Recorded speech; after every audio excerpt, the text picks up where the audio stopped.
There, Percy. I know you're sad because the Shop at Home Club is off the air for tonight. But Mommy's got a little surprise for you. Something new. What's the movie? It's supposed to be scary, but we've seen scary movies before. Remember the Wicked Witch? This should be a piece of cake.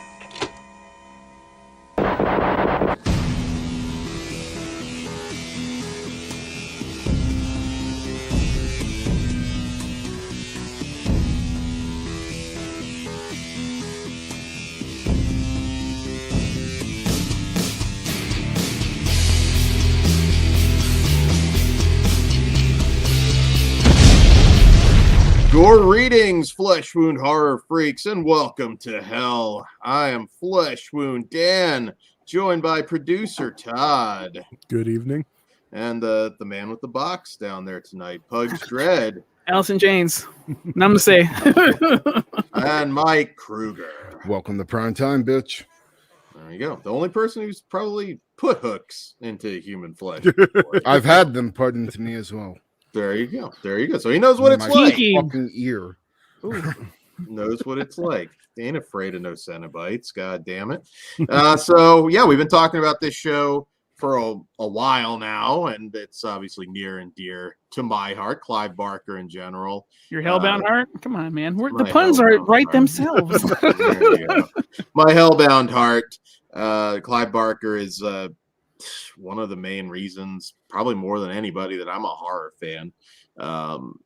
You know, Mount Rushmore for me, you got to put Clive Barker up there for horror.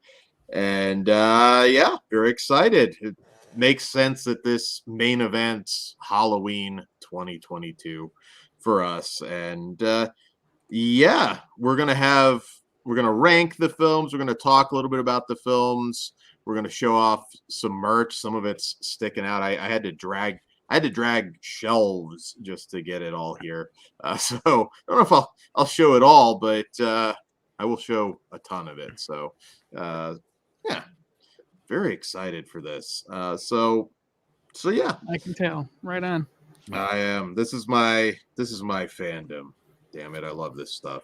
So do we get to shit on it like you do everyone else's?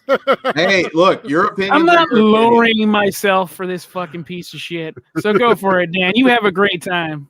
Shit on whatever you want to shit on. Now, there'll be some shitting tonight, I think, no matter what. I mean, you know, a lot of movies here. But before we get into all of that,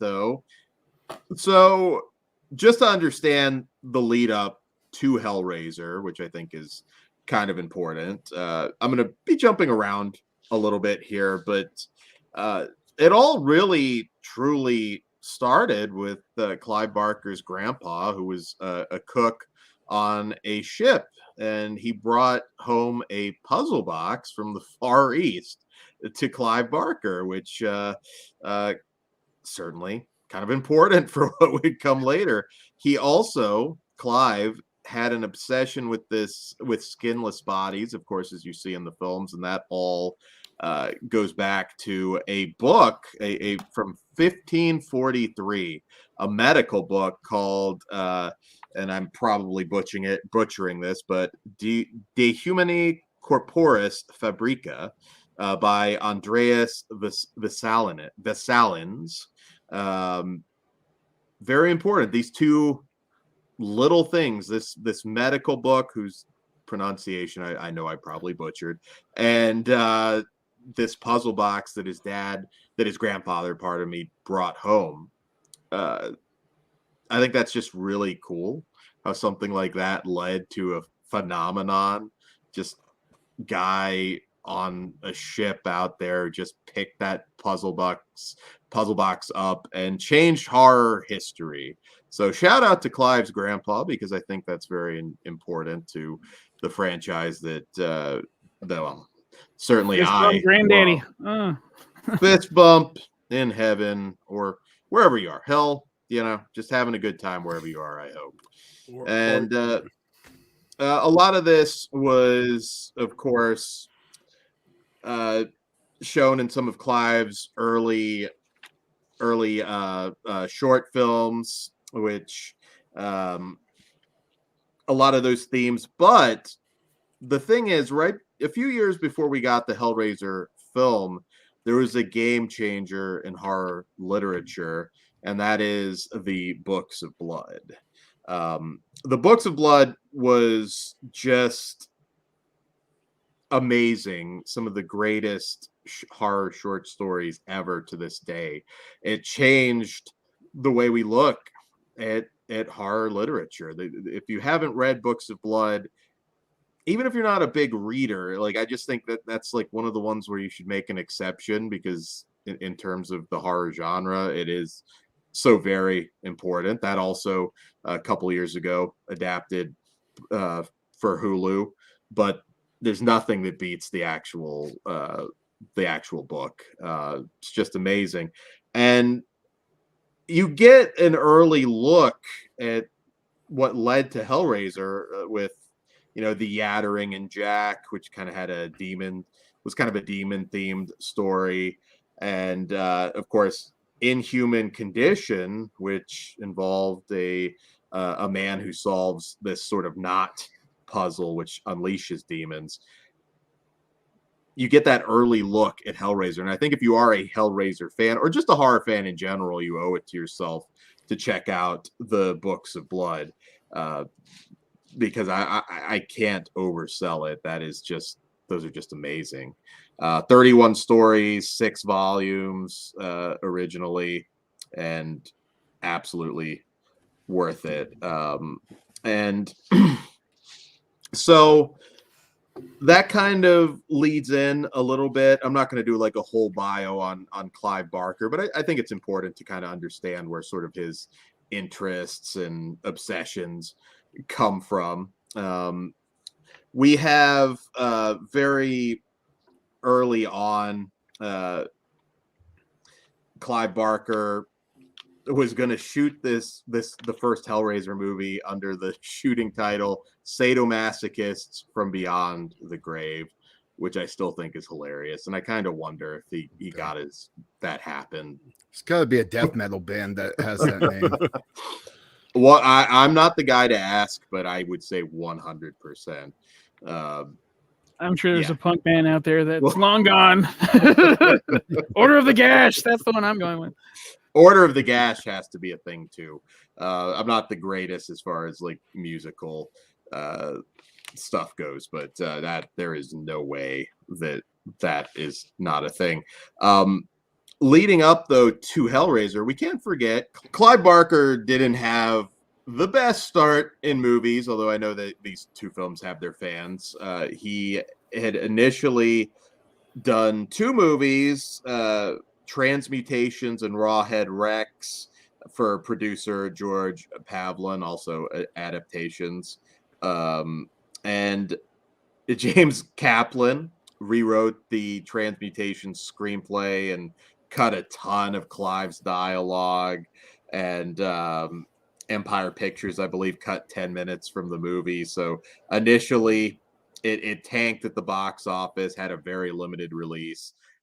Things were not good early on for Clive in the movie business. But then came Rawhead Rex, which generally speaking, I think a more popular movie than Transmutation. Some may argue that.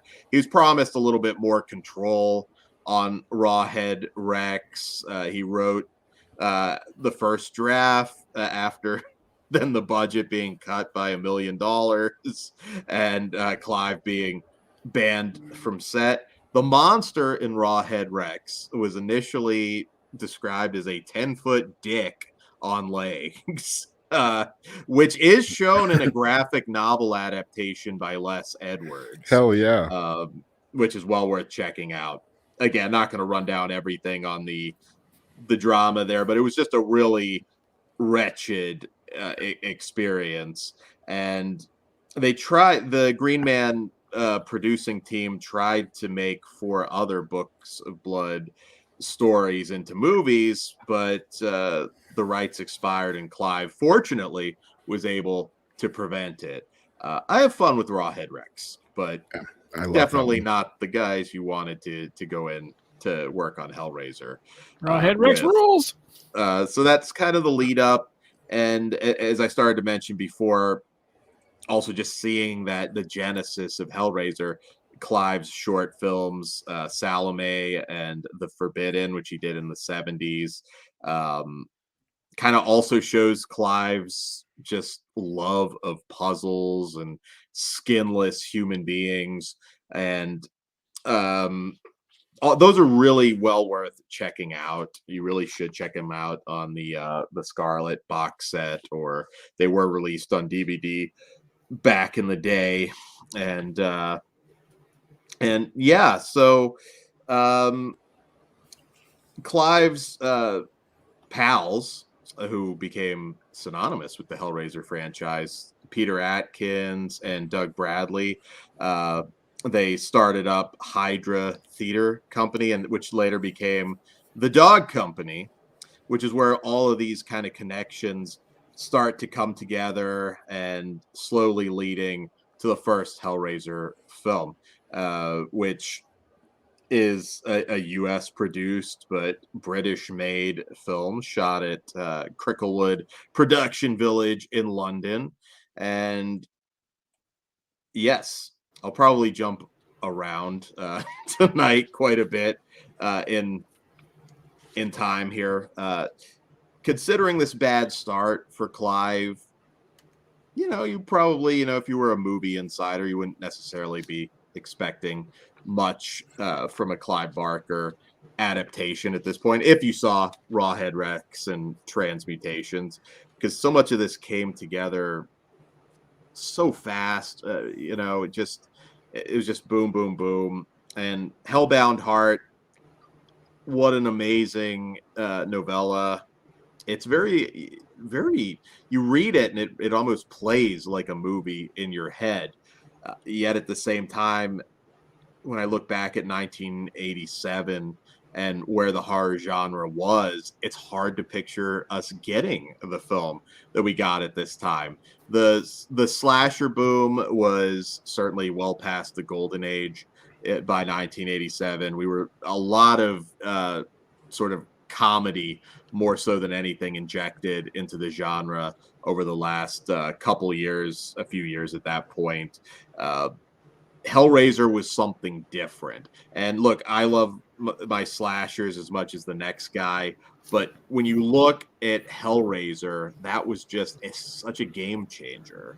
It was something different, something scary, something darkly sexual that we were not getting much, if any at all, in 1987. I often wonder where Hellraiser would be if it had just been made a few years earlier, if we didn't, Rawhead Rex and Transmutations didn't happen. Somehow, some way, we were able to get that out a little bit earlier before the tone changed in our genre going into the 90s. So with all that being said, we'll kind of start to jump into the movies here a little bit.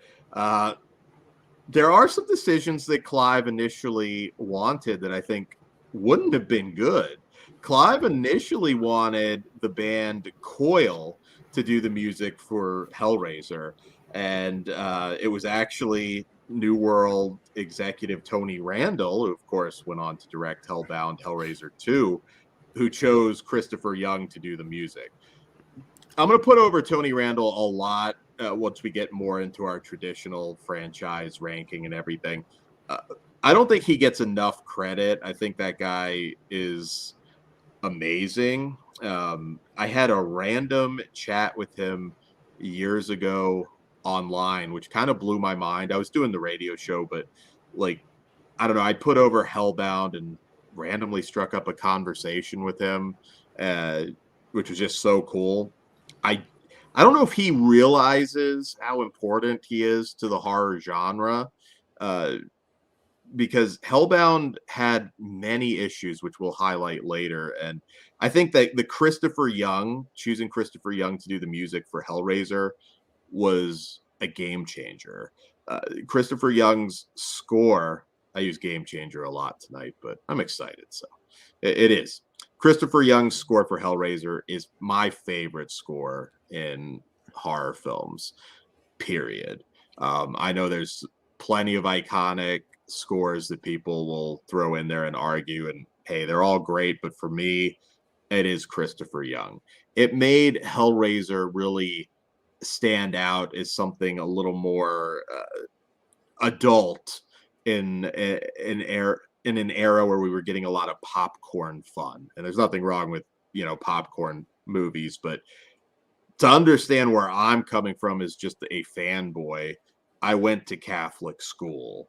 So the idea of hell and all that stuff at that time, that was very real. So when I saw fucking Hellraiser, that was scary in a way that Michael Myers, look, love Michael Myers. Michael Myers didn't scare me. Jason Voorhees, cool as shit, didn't scare me. But the Order of the Gash, the Cenobites, though, that fucking scared me. That tells you something about religion. Well, yeah, at that time, hey, make fun of me if you will, but that was fucking terrifying. Yet I couldn't look away. Again, major reason why I'm a horror fan, Clive Barker. And wow, just to see his imagination come to life on screen, I just in awe. I can remember as a little kid just shaking watching that and freaking me the fuck out, but yet I could not turn back. I knew I saw something substantial. And what age were you? I don't even remember, like way too fucking young. But yeah. And so there's a lot of stories you're kind of familiar with going into Hellraiser. As far as who ended up working on the film, we've all heard the story of Doug Bradley initially almost playing the mattress guy, the mover, because he just wanted his face to be on screen. So you never got that you may not have gotten that iconic character that was never supposed to be anyways. The hell priest in the novel is not not a big thing. Not even in charge. It was Butterball, wasn't it? It's Julia was supposed to be the face of the franchise, and it's funny how things work out. Just a great makeup job, and Doug Bradley isn't a horror icon. Poor Julia got Urkeled. Well, she did. Well, you know what though? Claire Higgins did not want to be the female Freddy Krueger that they wanted her to be. So, she's a stage actress. Same thing with Kenneth Cranham for Dr. Chenard. I don't think he was particularly interested in being a horror icon. And we'll get into that more. Too fucking bad. But it's amazing to me how a small theater troupe basically ended up in this movie. You go and try and make a career in film like that, you're not necessarily bringing all your friends along with you, but Clive Barker's cousin, Grace Kirby, played the female Cenobite, which later I'm going to talk a little bit about. There's so much, and I know I'm not going to touch upon it all, but I'll touch on the Cenobites in the comics because you get more backstory with the Cenobites in the comics. And Boom. So, yes, Grace Kirby, Clive's cousin, his dog company alumni. You got Nicholas Vince, who played the Chatterer, Simon Bamford, Butterball, and his school friend Doug Bradley, of course, who almost picked that role, which Oliver Parker ended up playing. And yes, we're off to the races at this point.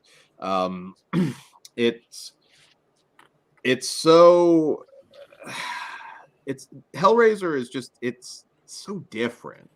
I know if we took a poll on everybody's favorite franchises, I'm well aware Friday the 13th, Halloween, you're going to have more people that put that above Hellraiser. I would argue that for me, it is more unique. I think there's a lot more going on. Again, not to shit on slashers. I love slashers, but Hellraiser's different. I think it almost doesn't really compare. It's a different thing. Well, it started out different for sure. I was going to say it becomes different for another reason, which is going to be interesting when we get into our rankings. I won't get ahead of ourselves, but I think I have a feeling like some stuff that might. I think it kind of hurts it that the fact that less than a third of these movies started out as Hellraiser movies.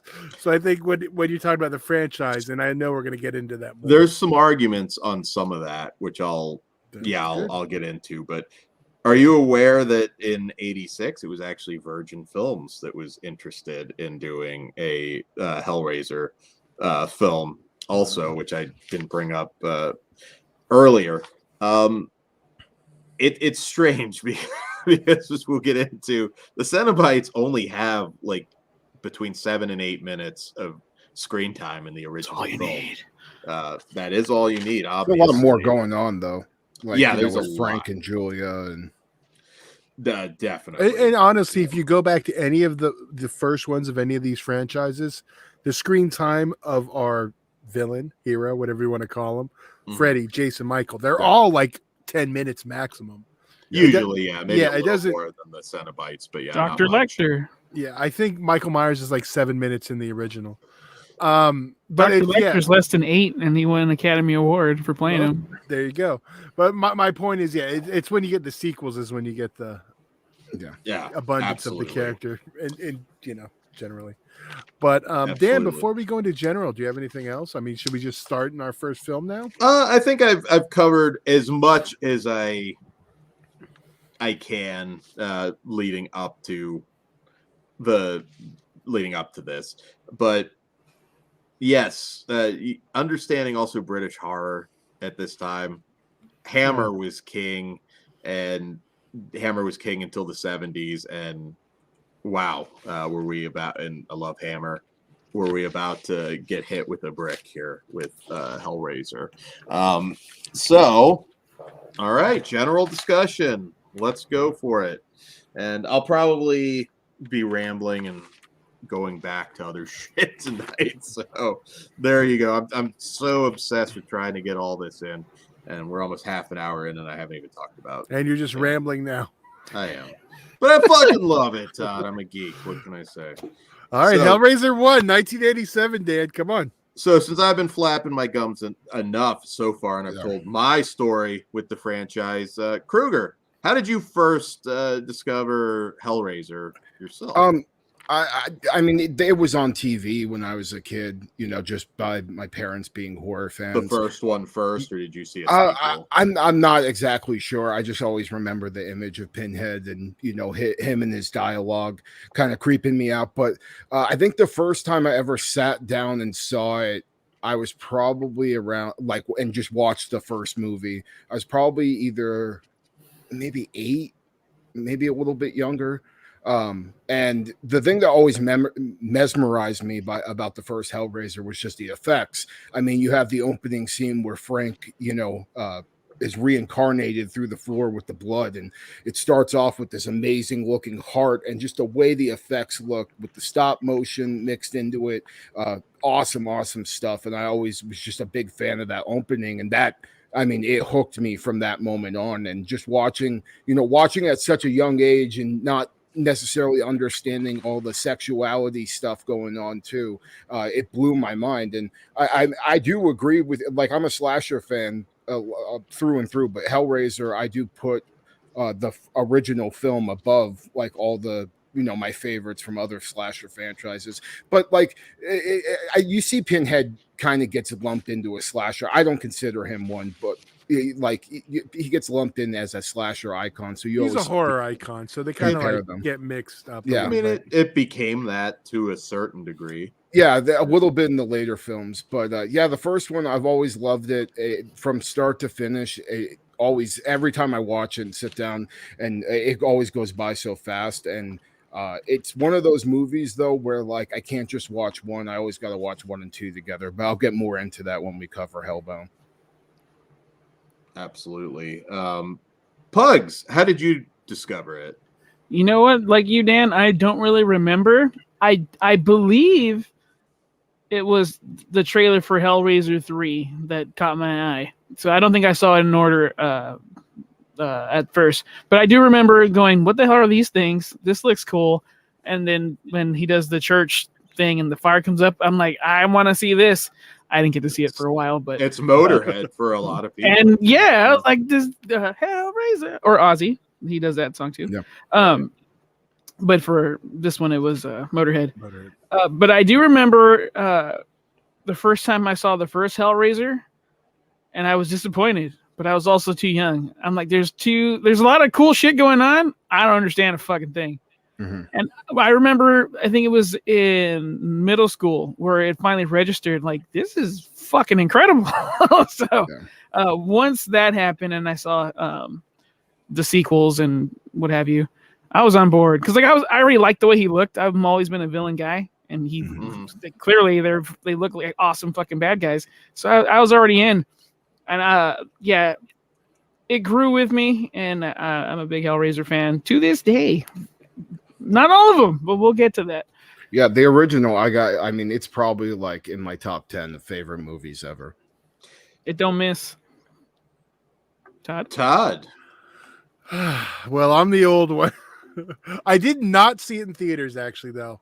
I don't remember if it was just not available to me, but I remember very distinctly renting it. It probably was 88 because I believe the release date was October 87 for the theatrical. Mm-hmm. So I don't know the home video date off heart, and I don't expect Dan to either. So it was early 88. Rented it. If anyone remembers the VHS intro for to buy your previously viewed copy, that memory is so stuck in my brain, and it delivered. It is, and I agree with what you say. While when we come to the rankings later, it may not be what I'm about to say, but there is no arguing that this is one of the best horror films ever made.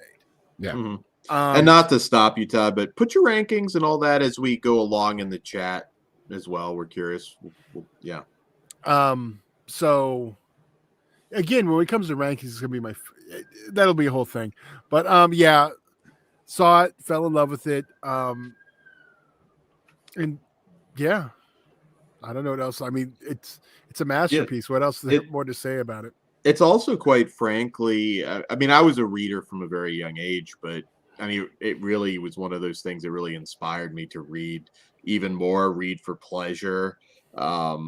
What's your pleasure? Reading. It's very different from the book, of course, as most of you probably watching this video know. Kirsty was a family friend. There was a lot of things different about it. Again, Pinhead. We didn't get enough semen in the movie, if you ask me. There you go. You have that great that great image in the novella where Julia's in her wedding dress at the end. There's certainly some stuff in there that I think would have been interesting. And as we mentioned, Pinhead was kind of a genderless number, not called Pinhead. In lead the Cenobite. Clive Barker he was lead. Yeah, he does. He was lead Cenobite in the. That's why in the Gospels he named him Hell Priest. Yeah. No, in the Scarlet Gospels.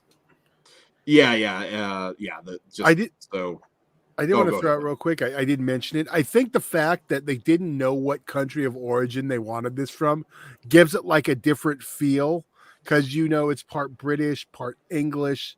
That was like a note, like a couple weeks into filming, like. But they didn't start out that way. No, and I know, and that's British and England are the same thing.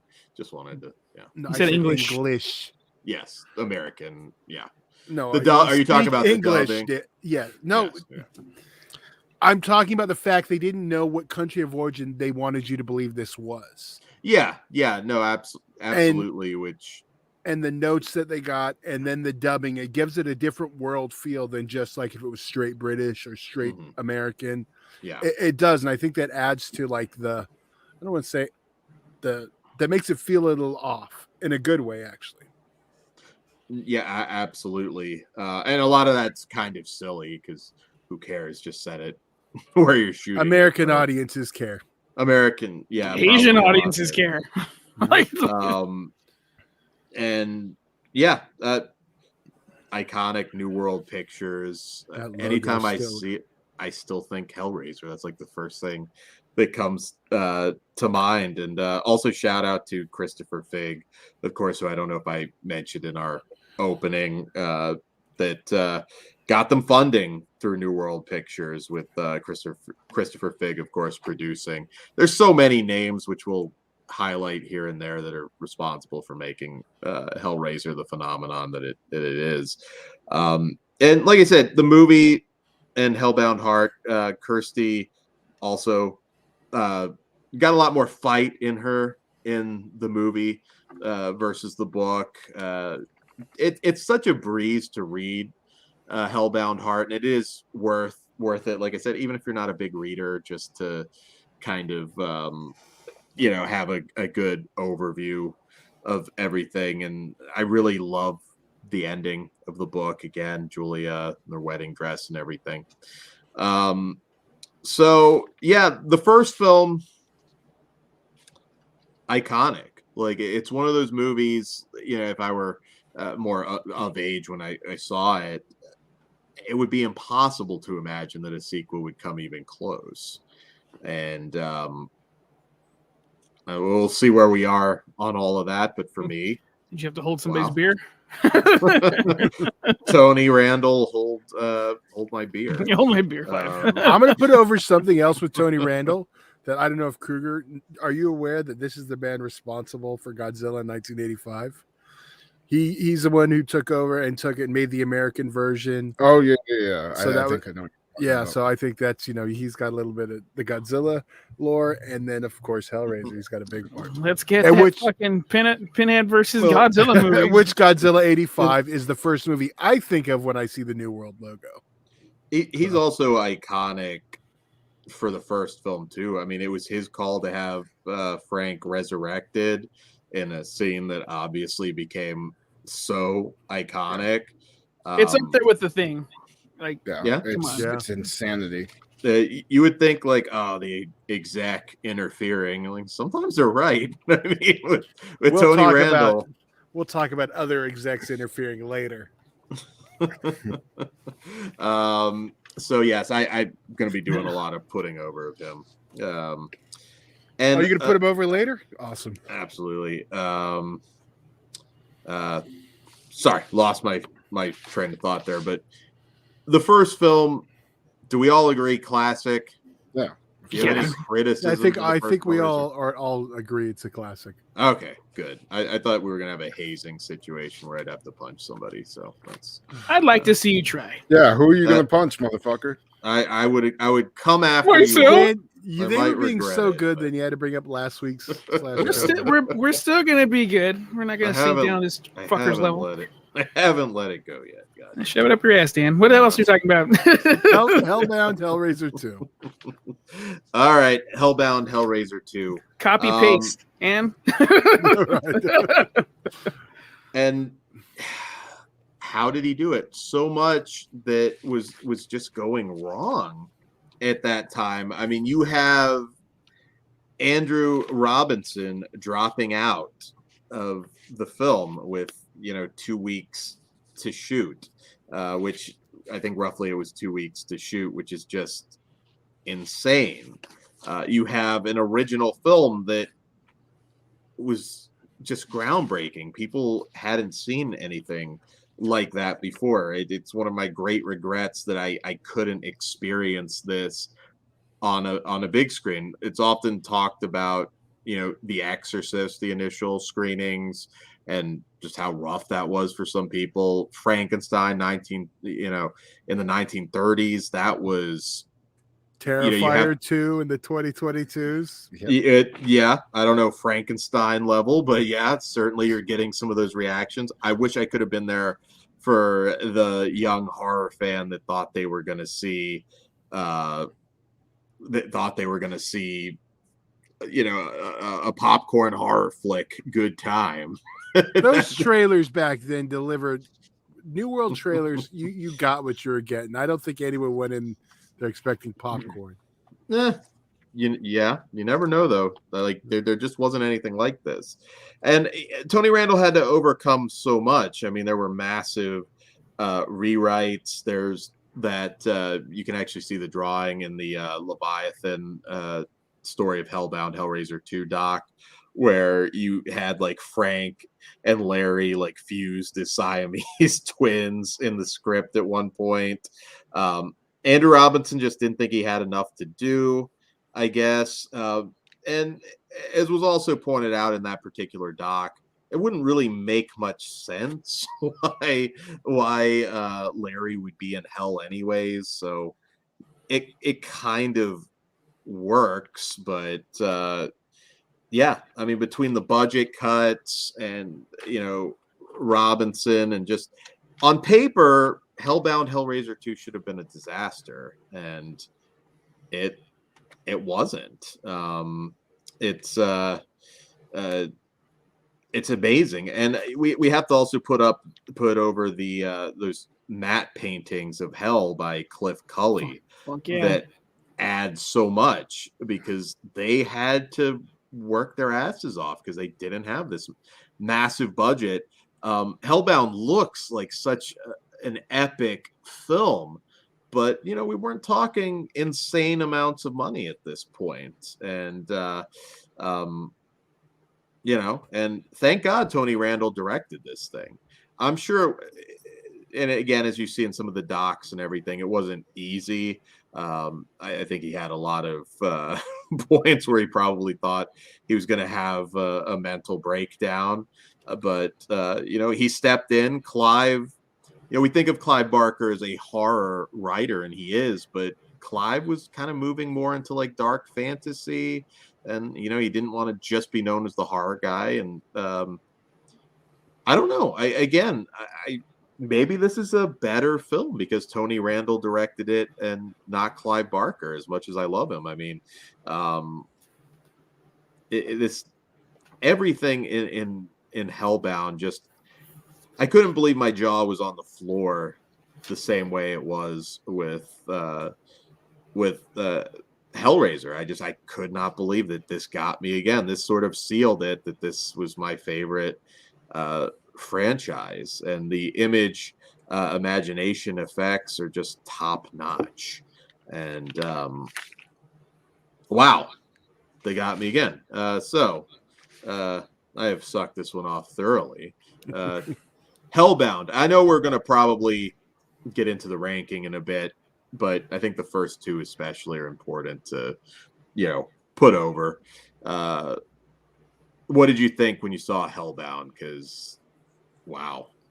Like I said, I always have to watch the first Hellraiser and Hellbound together because, I just think it's such a great continuation of the story. And yeah, it just feels bigger too, like on a grander scale, us actually getting to go in hell and see, the Leviathan, actually see Cenobite being made when Dr. Chenard has his transformation scene, which always haunted the fuck out of me, just the way those tentacles and the spikes are being shoved into his mouth. Really, really haunting stuff. Also, the resurrection scene in this movie too, with Julia killing that psych patient that's slicing up his arms because he thinks that there's maggots inside of him. Just another really haunting scene and just brutal. The way that guy dies and the way she kills him is just so fucking disturbing.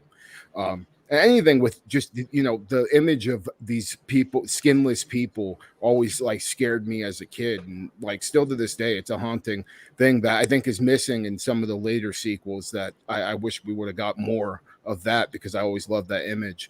And the big showdown between Chenard and just Chenard's character in general, I think he's awesome, like mad scientist, and having that mixed into the his obsession with the puzzle boxes, and now he finally has everything that he's been looking for, and he can discover all the pleasures of beyond the realm of possibility. It's really cool, and that the way it all comes down, and he ends up becoming like the new head Cenobite and taking out all the the OGs in that big showdown scene. I always loved that. And just little things in this too, where like the scene where all the patients are sitting there with puzzle boxes with the hooks in their head, and there's just disturbing imagery throughout this thing. Also, Tiffany's, I believe her name was Tiffany, right? The blonde girl. Yeah, her character too, just her being, this mute person that's obsessed with solving puzzles, and the way Channard uses her to, open the box is just brilliant. And it's one of the best horror sequels of all time. And for a very long time, it was my favorite Hellraiser movie. Yeah, and Pete Atkins, who thank God he lied about his history of writing screenplays to get this job as well, another fixture going forward into some of the other sequels.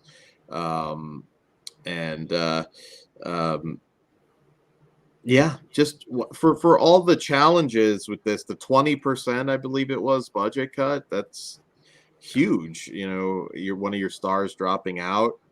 There were some pluses. The move from Cricklewood to Pinewood Studios definitely helped you have the space to create a more epic scope to the film, which they certainly did here. If I remember correctly, a certain Batman movie was being filmed around that time too, so they might have crossed paths. It was, yeah. Great film, not quite Hellraiser. It's not too bad. No. Just kidding, Bugs. Just kidding. Maybe we could fuse those. That'd be pretty damn cool. A little. I'm fucking down. Get Joker and Arkham somehow opens the box. Can you imagine Joker? Joker would take over hell. Oh my God! You just made my dick hard. Thank you. Frank. That's not awkward at all. But yeah, I'm comfortable with it. I'm sure Dan had his first awkward boner during Hellraiser. My only complaint on Hellraiser 2, I still want to see the surgery footage.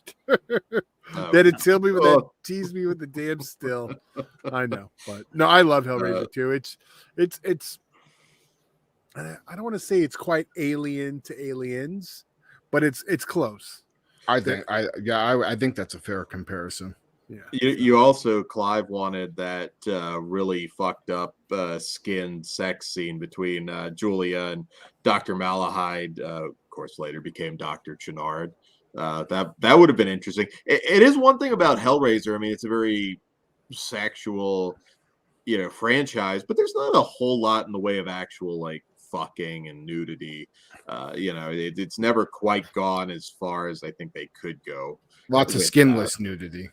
Yeah, I want some skinless fucking. Goddamn it, it's not too late. Hulu, skinless fucking. Come on, serve Netflix. I will cancel Netflix if you give me skinless fucking. But anyways, so yeah, we're gonna circle back again in our rankings, but had to put those over. And yeah, anybody that I haven't mentioned, also Rose Sylvester, the Cenobite costumes in 1 and 2, got to put her over. Everybody that worked on makeup effects, there's too many names to name drop, but thank you for giving us such a classic. All your work will be there long after we're all gone. Do we want to keep doing a general discussion of each film? Oh yeah, you're not going to disrespect Mega Producer. It's time to take over when Dimension enters the picture. That's a whole thing right there. I'm gonna keep it positive until I get to like my rankings, and I'll explain a little bit more where I'm at, because I'm sure it's gonna. But yeah, Hellraiser 3. Need to talk the theatrical films. Okay, yeah, then I figure we'll jump to rankings. That sounds good. All right, so Hellraiser 3, Hell on Earth. Clive Barker was actually basically paid to walk away from this one, so this is kind of an end of an era. Not the first payoff the man's done, but nobody there. Absolutely. Pete Atkins, we do get back writing the script for 3. We lose all of the traditional Cenobites. We kind of get the pseudo Cenobites at this point. Anthony Hickox, to his credit, Tony Randall was initially hired to direct this one, but he had issues with the producers who fired him. And you got to understand, at this point, New World dies between 2 and 3, so that kind of throws everything into chaos. And they had some flops. Dead Heat, they'd had some big budget great flops. film though. Great film, but it was a flop, unfortunately. Who knew Joe Piscopo wasn't going to break the box? Best thing Joe Piscopo ever did. So yeah, look, this is the MTV movie, and in some ways, I think it's unfair to call it the MTV movie. It's a mainstream movie. Yeah, that's what they mean, because it's more movie. More animated and it's time stamped. It's very early fucking. Well, but it's a studio film. I think more than just MTV, it's a studio film. Yeah, that's what they told Anthony Hickox to do. They wanted Hellraiser 3 to be more mainstream, and we get the more over the top cenobites, again, pseudo cenobites like CD, camera head, piston head. Stupid shit. The new take on Deep Throat too, with the cigarette. Dreamer, yeah. All of that was kind of added later at the studio's request. They did give them more money to shoot a lot of that end stuff, which certainly made it epic. This is not. I'll get into it when we get into our rankings. This is not like where I would have gone with it. Now, I'll be honest. As a kid, when I saw Hellraiser 3, I didn't hate it by any means. Yeah, there's a lot of fun shit to look at. There's a lot going on. Yeah, there's a lot going on. It's totally different, and it is taking it into a more slasher, territory. This is 92. Again, horrors. It's in terms of volume. Again, I know there's examples of great horror films being made at the time, but horror was on a big downturn at that point. So say what you will about Hellraiser 3, it still ended up being a huge success. At a time where it was just hard to get a fucking horror movie made, period. This was distributed by Paramount, which helped it quite a bit. It wasn't just Dimension Films. Absolutely. And, I get it. I get it. At this point, we're entering a very different era. And I'll just leave it at that. But I think maybe you guys have a little bit more to say, and I'll circle back on my rankings. Well, back in the day, I used to love this one. On this rewatch, it kind of dipped down a little bit for me, because I do agree in certain aspects of the story and the way it's way more campy. I kind of like my Hellraiser to be a little bit more serious and less goofy. Mm-hmm. But for what it is, I mean, you get some amazing shots in this movie. The shots with Pinhead in the church, and him giving the priest his sacrament and everything. It's fucking awesome. And also the nightclub scene where Pinhead just goes on a total massacre and destroys a whole poppin' nightclub with and you see people getting hooks ripped, people getting ripped apart. I also like the totem scene in this movie too, where you Pillar of Souls, I think it's called, right? Pillar of Souls, yes. Yeah. I love Pinhead, having this guy sacrifice people to him so he can regain his power and everything. And it's a fun movie. It's not one of my favorites, and like I said, it's a lot more campy. And I do agree, a little bit more slasher-esque with the campiness. But I like the characters like that. I forgot what her name is. Terry. But the girl, the girl that ends up becoming the Cenobite. With the girl that's always smoking cigarettes. Paula Marshall. Terry. Oh, is it Terry? Yeah, I love Terry, her character. I love her character and the storyline with her boyfriend, and just how she's kind of like this lost person. And it seemed like, this would make sense for somebody that would end up turning into a Cenobite. And it was just really cool to watch that all come together. I enjoy this one. I get, some of the criticisms for it, but it's still a solid watch for me. And as a kid, it was one of my favorites. It's also the first true Doug Bradley Hellraiser movie. I mean, he is the star of this film. Yeah, and his dialogue is great. And he's way more, I guess the thing I would say about his character is he's way more animated in this one. Like, he's more reserved in the first two films. And then in this, you know, he's almost taunting the priest while he's in his church and doing like stuff that just adds more depth to the Pinhead character and more life into him. Little injecting, some Freddy for sure. Yeah. And also, Lawrence Cuppen plays the derelict here, a recurring character all the way throughout Hellraiser. He was New World, one of the New World owners who bought New World in 1983 from Corman. So little trivia there. I don't hate this movie. You said that like 3 times, and you keep, because I'm trying to convince myself that I don't hate it. You do though, Dan. So why don't you let plugs? If you hate it, you hate it. My member berries are strong with this one. It's a rockin' fucking soundtrack. We have fucking Motorhead, the Pillar of Souls. That thing's awesome. I want one that spins. Like, if we can make it like a fan, that'd be even better. And it's got fucking Pinhead delivering these awesome fucking evil ass lines. Yeah, it is. And it's just gory, and we have fucking hot 90s goth girls and dance club scenes. Oh, yeah. Team Terry. Yeah, it's for life. Yeah, I still love this one. I think it's a fucking great time. And then I do think the fact that I believe that this was my first time seeing the cenobites in action, Pinhead in particular, I think it holds a... It just makes it that much cooler to me. I think, love it or hate it, Dan, this is a good gateway film to get people even to pay attention to it, because it has enough of Pinhead. It has enough stuff going on. The first two are more of a, right? Yeah, thank you. Because the first two are more, you have to think about, they're, meaningful films. This is a popcorn film. This is like a, slasher. It did what a studio is going to do. And you know what? They did the exact, Universal did the same thing to Chucky, but no one complains about it.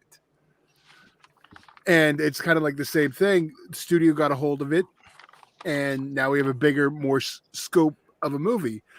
And Killer Doll, Order of the Gash, though. A little more serious. That's not what he's comparing. Dan, you missed points. It's easier to segue into, comedy, if you're talking, Bride of Chucky. And you're completely lost what I'm saying. The original Child's Play is a small movie. Child's Play 2, 3, and Beyond are a studio film taking that small idea. Oh, yeah. Sure. That's what I'm saying. We're the same thing, except in this case we have Hellraiser 2, then 3 and Beyond. I was gonna say I misunderstood you. I was like, Hellraiser. We didn't get like the seed of Chucky Hellraiser. No. Yet. Pray to God we do. Well, I don't. There's one of them that I could argue. Worse. Yeah. Well, not that wacky. I do I say this is my favorite film. Doesn't mean I think it's the best film, because there's a difference. Yeah, there's a big difference. I will say also, so R.I.P. This was Supreme's film of the franchise. I did not know that. Yeah, we bonded on that many times, because he was like the only other one that loved 3. Yeah, we never moved past Star Wars for me. He never gave you like a full ranking or anything. I know it's impossible to remember. No, yeah. I was gonna say it'd be cool to read his ranking, but I only know that. And 2 is J.D. Horrors, if my memory serves. Yep. Or actually, no. His favorite now, it just changed. His favorite now is Bloodline, I believe. Okay. 4. Oh wow. One of my big issues too is like, the cenobites aren't really out to kill you. They're there to give you experiences. This is definitely those jumping. Were pseudo cenobites. We don't know what they want. Yeah, well, Pinhead too, but there's no more dated cenobite. There's no more dated cenobite than the fucking CD.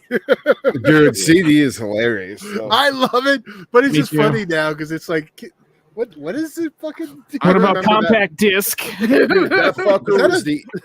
That fucker was the easiest NECA figure to find.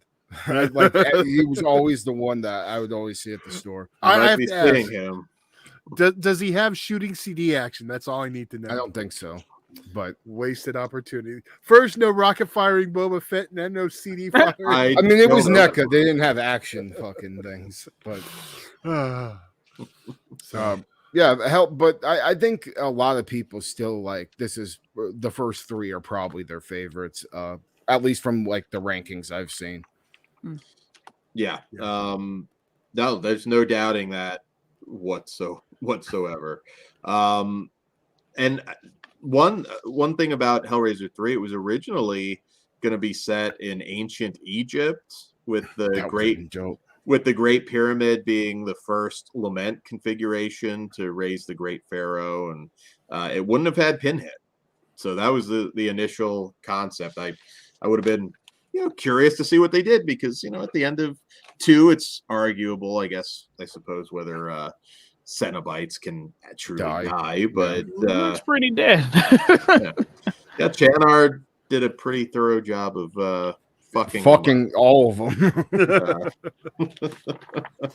He might. I'd still like to see that Egyptian idea. I think that still should be on the table. Yeah. When we get down the future of the franchise, I'm going to bring up. Remember John's idea, John Evernall's? That shit was crazy. Oh, yeah, shit. I didn't even think about that. Yeah. So moving on to our last theatrical Hellraiser. What could have been? The Alan Smithy classic from 1996, Hellraiser Bloodline. So before we get into this one, because this one was such a mess in terms of the production itself, and we'll see where everybody falls on the movie. But I want to put over a great original screenplay by Pete Atkins that sadly Miramax didn't give them the money to execute. You can now get a beautiful new hardcover or paperback, if you choose, of Hellraiser Bloodline and Pete Atkins' original script. Shout out to Piz, and he had Pete Atkins on a Bloodstream a while back, and I know they talk a little bit about that, if memory serves. And yeah, so this one is what could have been. I guess that's how I would kind of cap off my thoughts with this. There was just so much interference, and at the beginning we had they needed reshoots, pal. Fuck him on this one. Initially Stuart Gordon and Guillermo del Toro had Guillermo, I think, turned it down just outright. It was early on, dude. Early on. Yeah. Stuart Gordon was connected at one point and dropped out. I would have died. That would have been so badass. I always put over Stuart Gordon, and a lot of the films, Edmund, Stuck, he made some of his best work. Oh my God, Edmund! Throw in some fucking cenobites in there. Jesus Christ! Hey, there you go. Absolutely, I would have loved to have seen what he might have done. William H. Macy's second best role, and his first one he never got to film. There's a yeah. Oh God. There's a lot of chaos on this one. Joe Chappelle, who of course directed Halloween 6, he initially passed on this one because he just had a miserable time on Halloween 6, but he did eventually come on board to replace Kevin Yeager or Alan Smithy. There's just so much interference with this, and between that and the not committing with the budget, producers wanting more Pinhead and everything just conflicting, and they wanted it to start in space. All sorts of crazy shit. I mean, you have to consider Bloodline ambitious for sure. I mean, it takes place in 1796, 1996, and 2127. That's not an easy thing to pull off. And from a studio perspective, that's like 3 movies. Yeah, and a lot of fucking money. And unfortunately, yeah, too much payoff money. Oh man, just what what could have been.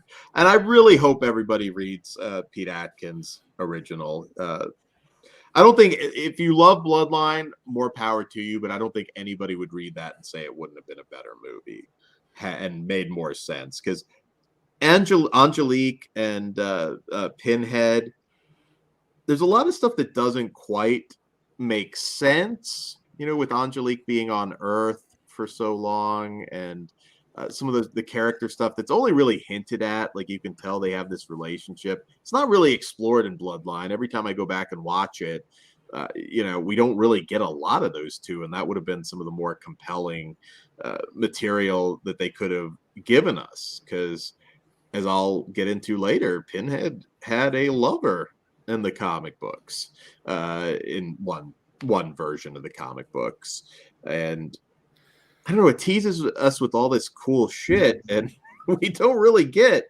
any of it. If Stuart Gordon was just coming off Fortress for Dimension, and if they had just given the fucking genius creative control, you would have had probably a pretty fantastic Hellraiser movie. But well, this is when there was the hands-on producer.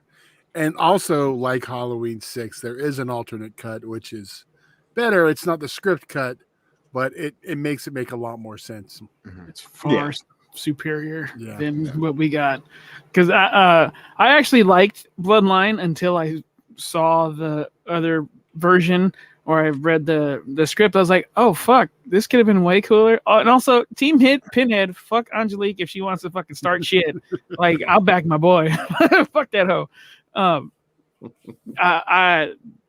I used to like this movie. I'll just put it that way. I still like it, but when I learned this other stuff, it's like this is a bad call. However, don't be a difficult director. Maybe Harvey would have been all right. Or one of the mine scenes. Would we all agree in terms of horror icons going to space? Jason, Leprechaun. This is the worst. I don't know. I kind of like them all. Yeah, but he's like, if we're grading, I guess, but they're in good company. Because I mean, it's not. It doesn't take a large portion in space, though. It's kind of like in different areas. Yeah, that's another thing. When I watch it, I'm like, I always remember it like having a lot more space in it, and it's kind of towards the end. It was a big selling point in the 90s. Yeah, that's all that there was in the commercial was space. Yeah, and a lot of the space footage now, like. Yeah. Oh, geez, that's CG. I'm sure Kruger was fucking throwing shit. It's pretty rough, but I actually do like this one, just because it was one of the first sequels I had seen when I started to venture into them. Because I had seen the first two Hellraisers, or the first three, but I hadn't watched any of the other sequels until later on in life. And this was, the one I picked up, and I had a good time with it just because the Angelique character. I love the way the Cenobites look. The whole thing with the twins is like one of the most painful scenes I think we got in any Hellraiser movie, period. I mean, the way they're conjoined by that, machine is just fucking brutal as hell. And yeah, I mean, I still enjoy it. I did watch the different cut this time, and I do think it's superior, but I still like the original as well. We at least get some continuity with the ending of 3 as far as like the puzzle box building and everything. So, I mean, at least we get something, but man, there's just so much. I know like several of the crew members dropped out, the original cinematographer being replaced, and Kevin Yeager, the only effect he did was the Chatterer Beast.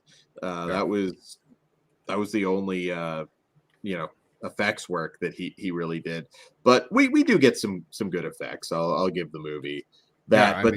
No backstory on Pinhead and Angelique. I mean, she was on Earth from sometime in the 1700s to Marquise de Sade, 1996, and Elliot Spencer didn't go to hell until the 1910s.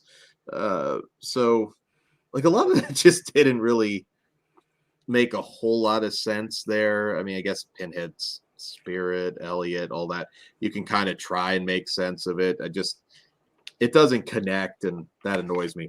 One thing I will say about this, and look, it's a mess, but Valentina Vargas, I mean, God fucking damn, is that probably one of the most beautiful women to ever walk the face of the earth. Beauty is subjective. No, it is. I don't think anybody. You're blind if you don't think that Valentina Bard. Beauty is subjective. Oh God, she is gorgeous. Oh, another horror movie, by the way, she was in was it's a French kind of horror comedy, Bloody Mallory, from like yeah. Okay. Yeah. If you want to see her in something else horror related. Speaking of something else, we do have a horror icon up in this that you have not mentioned once. What didn't I mention? Kim Myers. Oh, yeah. Okay. From Nightmare on Elm Street 2. There you go. Also an early role from Adam Scott. Yeah, I think that's funny. We get some big stars, future big stars, even going later into Hellraiser. One in particular, one of the big stars now. Even some commercial pitchmen too pop up too.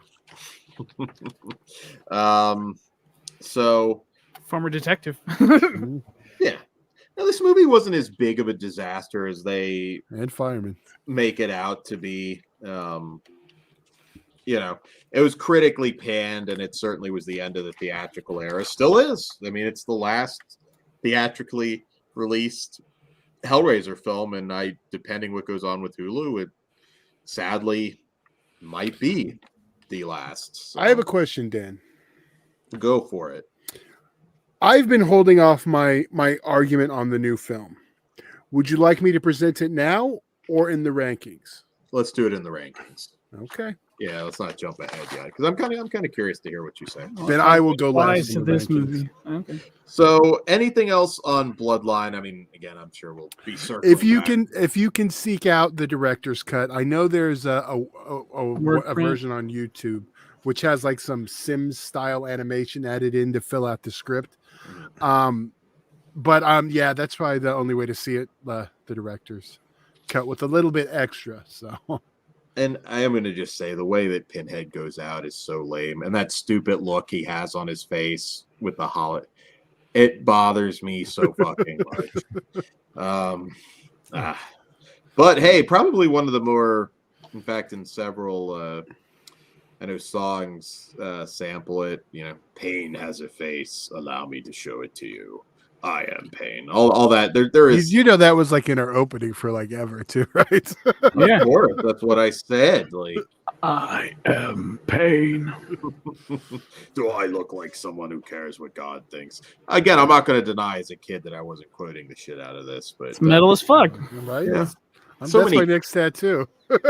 So many. Right above my 666. There we go. So many characters that just aren't explored. But I have no issue with the concept of it going to space.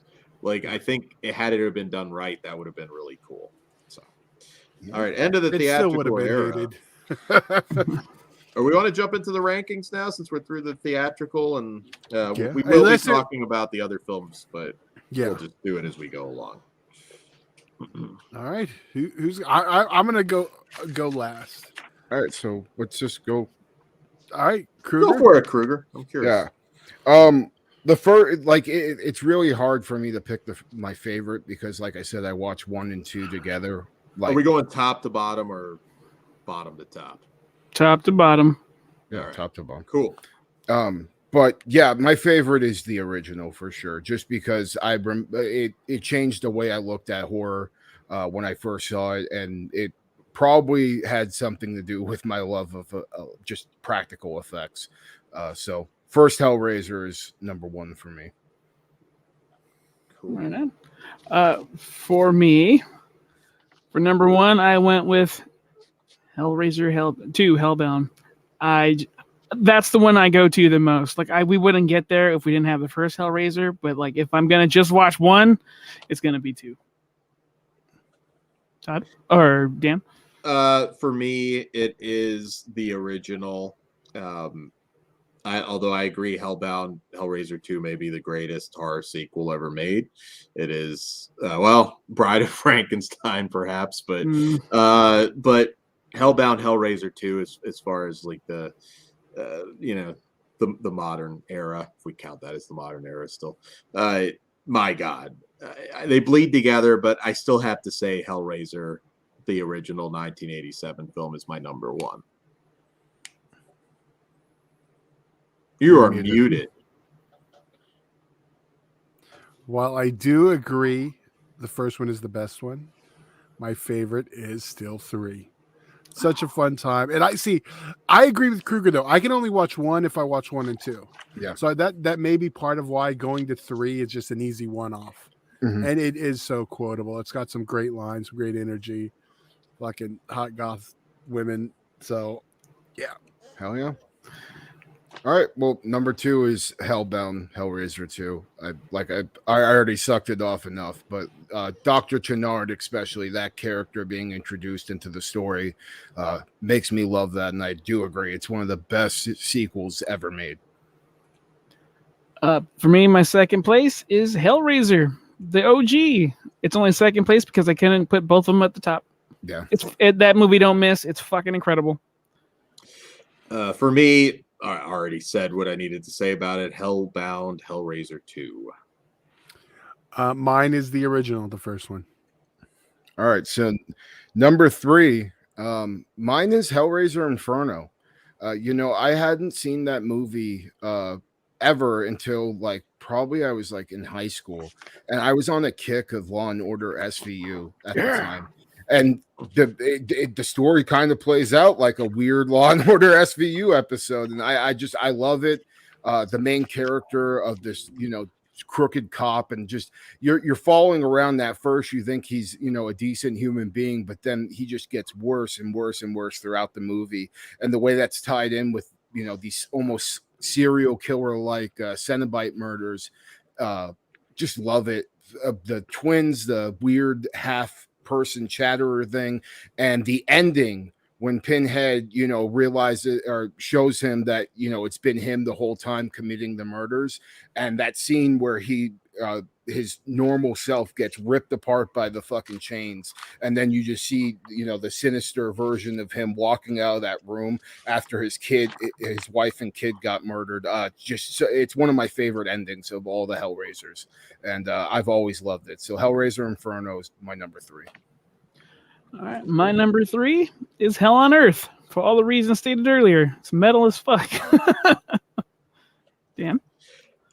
So we just did a review of this next film, so I'm gonna talk a little less about it versus some of the other films, which I'm gonna have a lot more to say about, particularly our direct-to-video era.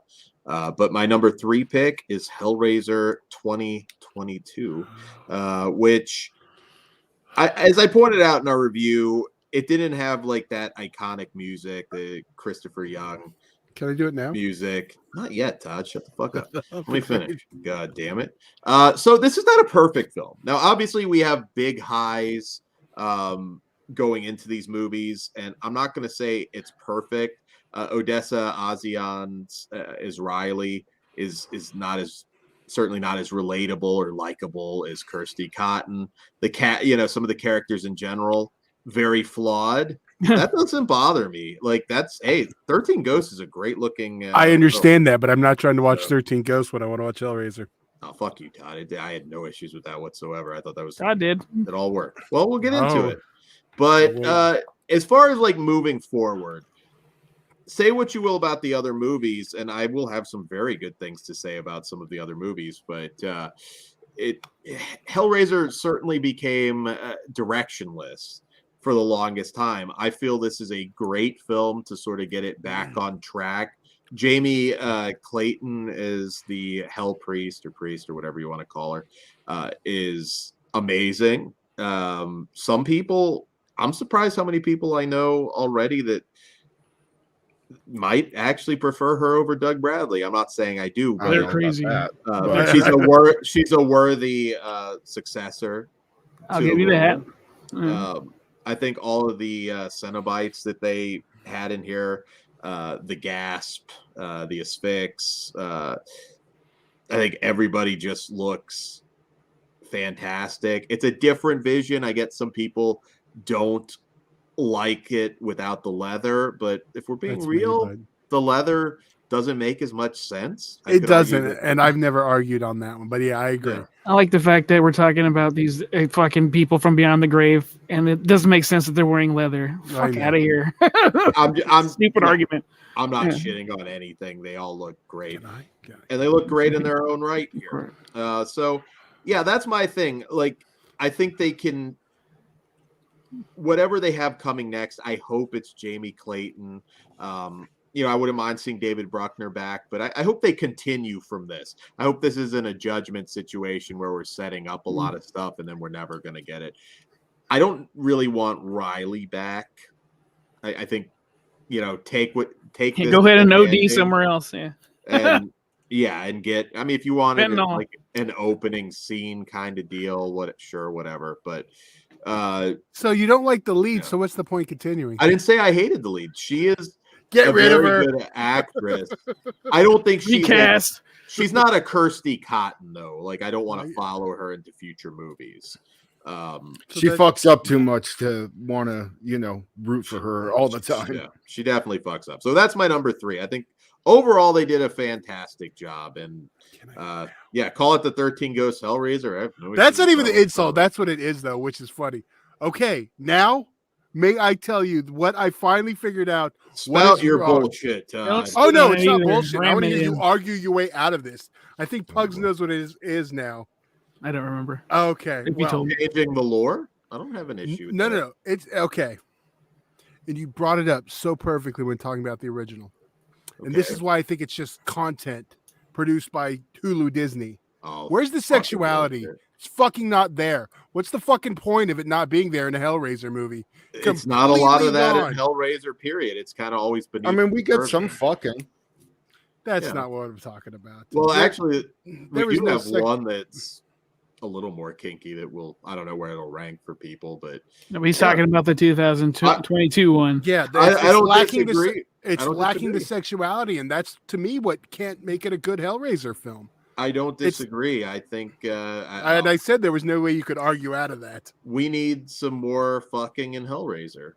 I don't disagree. That's not what I'm talking about when I say sexuality, Dan. But he's talking about like tension and like the incest. Probably like there's just always this awkwardness in those original movies, and I agree with Todd. Those happen not to be here. Yeah, more taboo, but especially with Frank and Kirsty. Yeah, and then that's where it becomes content to me. And remember that was the first thing I said when I did that review. Mm-hmm. It's the definition of content, and I could never put my finger on it. And it clicked days later, and I've been saving it in for this. Well, I think this is a lot better than your typical Netflix piece. It's not as good as Book of Blood. I disagree. Those are opinions. Are you talking Books of Blood or Book of Blood? The last Hulu movie. Hulu. Yeah. No, I'd say better than that. I can't go that far. I would say better, but all right. You'd say which one? No, I would say Hellraiser is a little bit better, but I love Books of Blood. But so that's my number 3, just to recap. So there's my argument, and you couldn't argue way out of it. I feel I don't. More of that in Hellraiser in general. That's probably why I had issues. I think that is. I'm with Kruger. My third one is 5. It's so good for the reasons already mentioned. It was a close one though on my next one, but yeah, 5. It's so good. It was. For a movie that didn't start out as a Hellraiser, it's a pretty fucking good Hellraiser. Yeah, well, and the thing I love about it is that like we get these just awesome ominous like shots of when the cenobites are coming into play, and the way it's tied up into this crooked cop angle. Like I always just like following around a piece of shit, and you slowly see, and the whole ending makes sense too. So on that second watch, and like how it's going to come to fruition that he's doing the murders the whole time, it just makes more sense. His decisions throughout the story. I was just waiting for Nicholas Turturro to be like, "Let's go cruising." I want him to go kill some more. I will say Straggler. To your guys' point of it not being a pre-existing Hellraiser script, there is some debate on that, and I can't remember which way it goes. Doug Bradley claims that it wasn't initially a Hellraiser script, but Scott Derrickson, I believe. Fact check me in the comments if I'm wrong on this, but I do believe it's out there that Scott Derrickson said it was. Now, Inferno has the least Pinhead of anything. Pinhead is not in Inferno almost at all. the thing, like a minute. Yeah, but the scene that he's in, dude, it's fucking epic. Oh, like sure, his dialogue to the main character and just that scene, and then all the hooks. That ending, like that. That's probably my favorite ending, I think, in any Hellraiser. I know I said that before, but I can't put it over enough. It gives me chills up my spine every time I see it. Also cool seeing, Nightbreed alumni. Yeah, that's also like the thing I love about it is you get that little connection between the Clive Barker stories.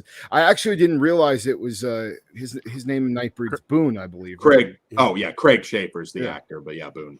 Yeah, I didn't realize it was Boone until this rewatch, and I actually watched that bitch twice. That's how much I love that fucking movie.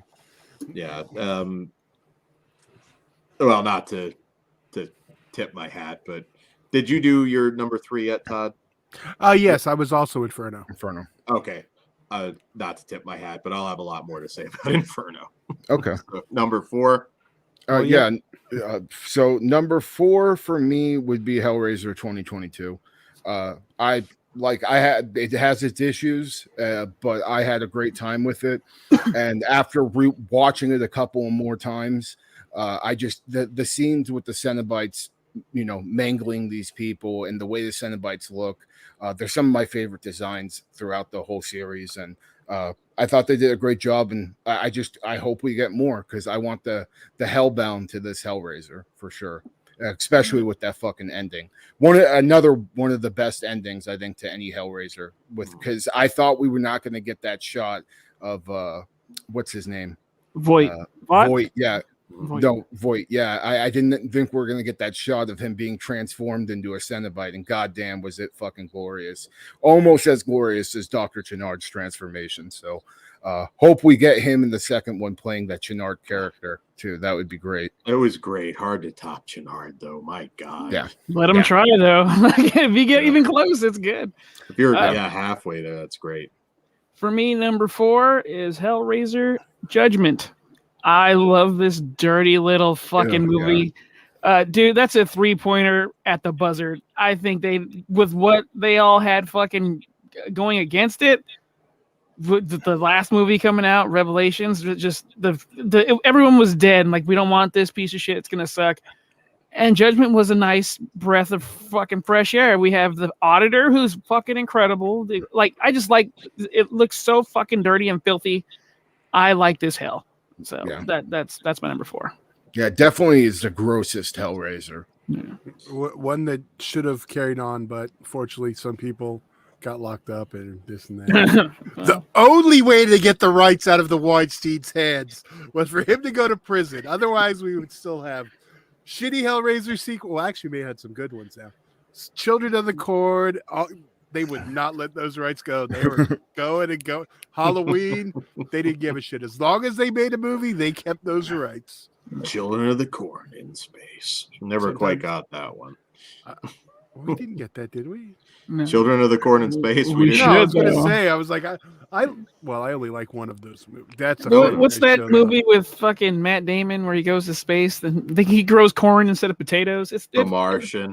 They're Martian. It can happen, man. I would have marked the fuck out if it turned into like. Is that fucking Malachi on Mars? It's Matt Damon hallucinating. I'm sorry.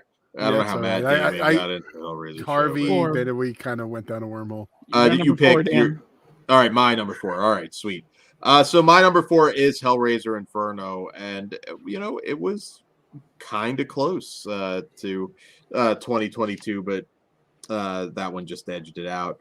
I love the neo-noir vibe that this has. It's just a really great film. You can see why Scott Derrickson went on to so much well-deserved fame in this one.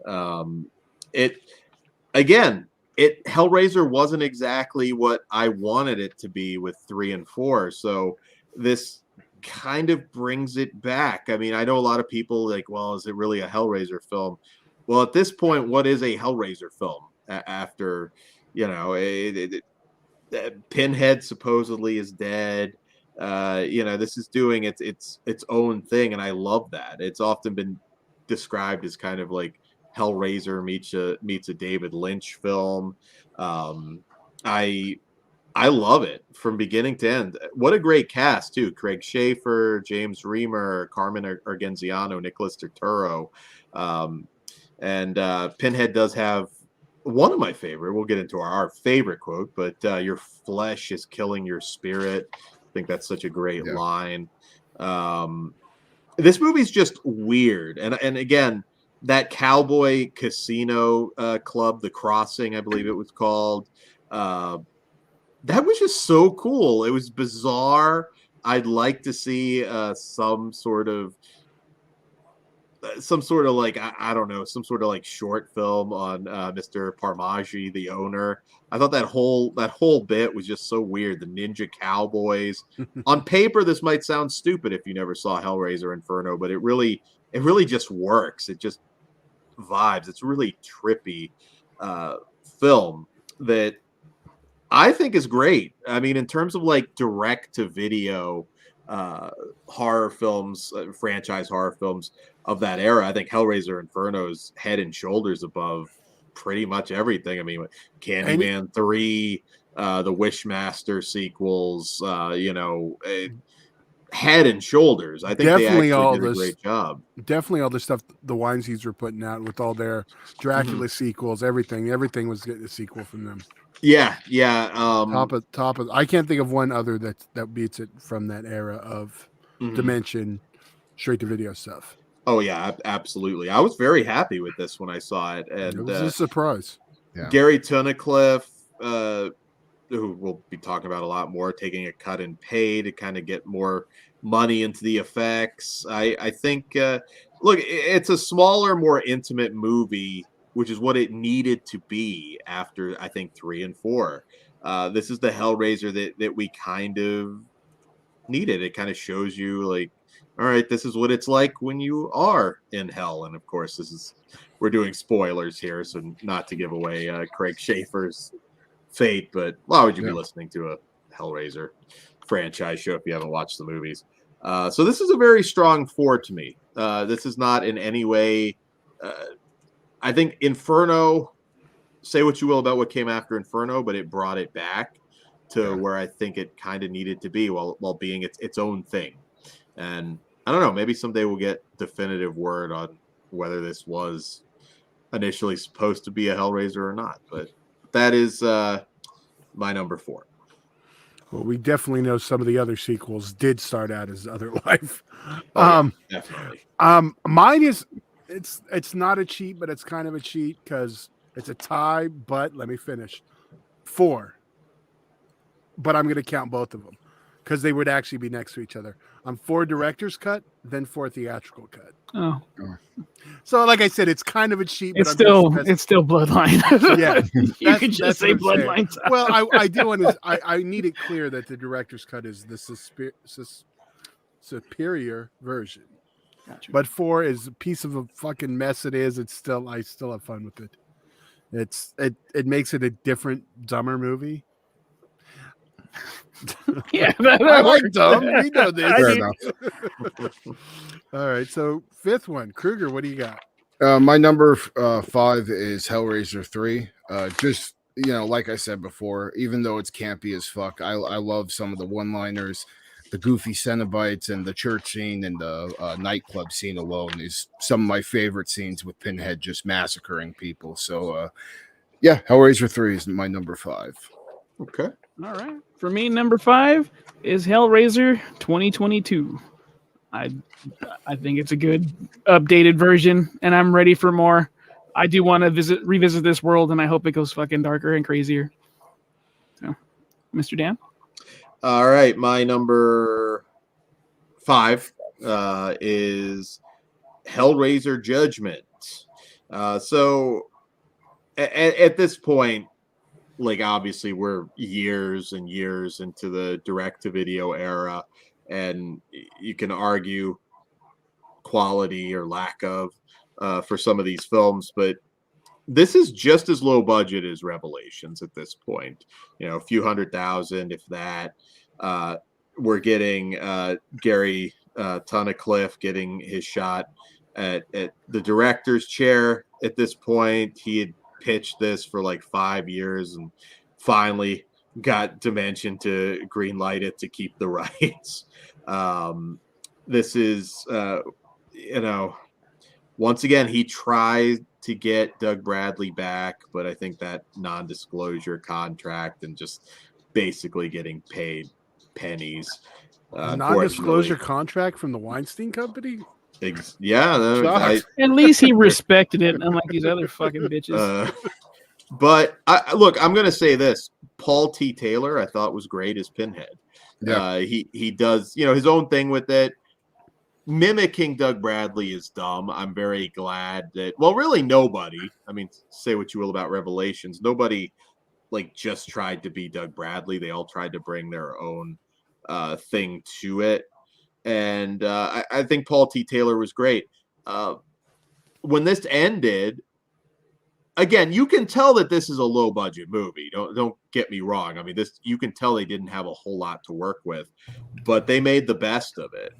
Gary Tunnicliffe as the auditor, fascinating character. This is doing different things. Again, this is kind of to a degree a Pinhead movie, but it doesn't have to be. We're introducing new characters that we can branch out. Hell politics, it rules. Hell politics. I think that's great. I would have loved to have seen what he might have done with this with a budget. We're also introducing Heaven, which is something that they kind of never really did before, but kind of makes sense if you're having a hell. And I think that whole political thing back and forth, I think was really compelling. I think all the performances were good. Judgment is a cheap film, but I do think it's actually a pretty good film. And there's some pretty disgusting shit in here as well. John Gallagher eating the sins and everything. The tears that's probably of the grossest point. That's hard. Mason Berger, shout out. Yeah. So we'll never get any follow up to this, which is a shame. But if we can pick up the auditor and put him into the next Hellraiser, the new one, I'm down. I like the setting of it too. Like that shit is it being in this rundown, almost crack house setting. It's just really, really cool. Todd, what is your number 5? Are we on 5? Right? We are. Okay. My number 5 is number 2, Hellbound. Oh, okay. Fuck you, Todd. How is that a fuck you, Todd? I have an actual Hellraiser movie in my top 5. Bloodline over Hellbound. Oh, I'm probably gonna get shit on later. Don't even worry about it. Well, I'm still holding it against them for putting the goddamn surgery image on the front of the fucking VHS tape and not delivering on it. 5. Fuck you, Todd. All right. Number 6. Number 6 and 5 were interchangeable, but Hellraiser Judgment is my number 6. Like I've already put over. I love the effects. The auditor, like you guys already put over. He's such a great addition. And just a gross ass Hellraiser movie. When they're spitting into that dude's mouth, it makes me gag every single fucking time. Dude, those 3 dirty bitches with half their face, I would. Not even gonna lie. You got it. For me, number 6, Bloodline. I'll add what Todd added, the director's cut. Okay, so number 6 for me, very close to not being my number 6. There's a part of me that wanted to put my number 7 in this spot, and it's close, to be honest. But my number 6 is Hellraiser 3: Hell on Earth. I already kind of said what I needed to say about it. It's unfortunate the direction that they went for me. And we see where that kind of led them. I wish they had kind of to box office success. Well, how many theatrical films after this? It's definitely a downturn. Can't blame 3 because 4 was next, dude. That's the last one out the gate. And Hellraiser 1 and 2 were financial successes as well. But Hellraiser 3, I've already talked about it. Okay, it's me. Hellraiser. No, I'm kidding. It is Hellraiser Judgment. You motherfucker. Yeah, Hellraiser Judgment, the 10th one. All right. So number 7 is Hellraiser Bloodline. I already said I do like that movie, especially for the twins conjoining scene. One of the coolest moments, I think, out of all the movies. For me, number 7, and from here on out, all these movies, they're not on my team if I recommend a Hellraiser movie. I didn't like it as much this time as I thought I did because I thought I had some member berries for it. It's Hellraiser Hellworld. We have Lance Hendrickson. We have fucking Catherine Winnick and motherfucking Superman. Like back in the day. Wild shit. Also Kari Payton, Ezekiel from Walking Dead. Fuck that guy. This though, I'm just kidding. He's all right. Yeah, he's hilarious. No, but I remember watching this, and this came out the same time as what was it, Deader? Oh, well, yeah, back to back. I mean, yeah, almost Deader. Almost same, almost the exact same. So I was like, this was the better one, and I think that's the reason why I remember liking it more because it's not good. But there's some charm to it, and as a person that had asthma growing up, I felt that pain. That shit sucked. So. The one scene in Hellworld I always put over is the chair torture scene. It really bothered me when I first saw it, just because her screaming and the way it sawed into her neck, shit was nasty. But that's probably the best scene in the whole movie, at least for me. Yeah. All right, my number 7, which is 2005's Hellraiser Deader. This one was a pre-existing script or spec script, as they call it, from Neil Marshall Stevens, who it was later altered into a Hellraiser story by Tim Day, who wrote Hellseeker and the fan films Hellraiser Prophecy, and Hellraiser Deader Winter's Lament, which I do recommend. These kind of blend into the Prophecy franchise. So if you're going down a rabbit hole and visit the Prophecy films, it makes sense. I actually, people want these worlds to meet, and Hellraiser and the Prophecy, another Miramax property that got pumped out with sequels. That's probably a franchise show at some point. I won't talk about it too much, but I love the first 3 films. You know what? I have good stories on the first one, so I'll allow it. And Hellraiser Deader Winter's Lament kind of does some more with the character of Winter. So this gets my number 7 spot because I think it has honestly one of the strongest leads in the entire franchise with Carrie Werr. Again, people shit on a lot of these films, but I love the Deader cult idea. This is also, as I mentioned before, the kinkiest film in the Hellraiser franchise. There's a lot of bizarre, fucked up shit going on in that train. I think the idea is cool. Not an easy film to make, but it still ties in some of the lore. Winter being a descendant of Lamar Chand and all that. Amy is just a great character. I love Kari Werr. It obviously elevates this one quite a bit for me. So did Harvey. She was in quite a few movies. No. You can see a lot more of her in some other movies. She didn't have to sign a contract. This was shot in 25 days, roughly, and I think they do a pretty good job. There's some shoddy effects work here and there, but I think it's moody, and I was very close to putting it over 3, but I didn't. I still like the idea presented in Deader, though, more so than I did what they did with 3 and some others. So Deader is my number 7. All right. Well, my number 7 is Hellraiser Hellseeker. I know Dan will talk more about that one, but yeah, right. Hellseeker. All right, so we're at number 8 now, right? So number 8 is actually Hellseeker for me. I do like the them bringing back Kirsty and what's the main actor in this that plays her husband? Law and Order Allstate guy. I can't remember his fucking name. Mr. Mayhem. Mr. Mayhem. Yeah. I do. It's Dean Winters, by the way. Yeah, there you go. It is just kind of cool seeing him in the Hellraiser movie. I don't necessarily like this film, but out of at this point, it's over what we have left. For me, number 8 is also a Hellseeker. We have the OG lady coming back and fucking Allstate SVU. Come on. All we need missing was a raccoon in a car accident. Oh, wait, we got the car accident. We did. I couldn't stop laughing because of that.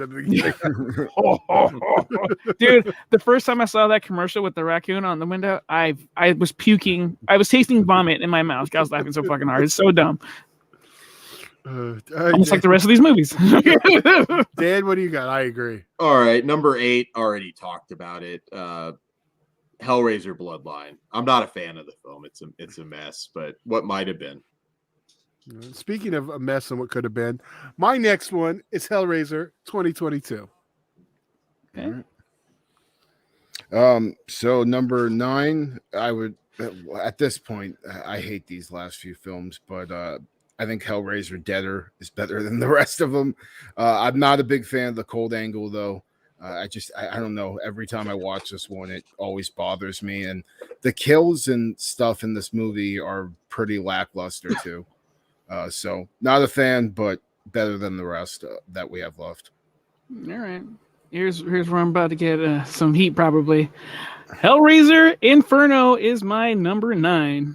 I do not like this fucking movie. I thought you already picked it. No, like everyone else did, and I've stayed quiet every time, being a respectful person. Is it just because Pinhead's not in it much? No, it's because it came out.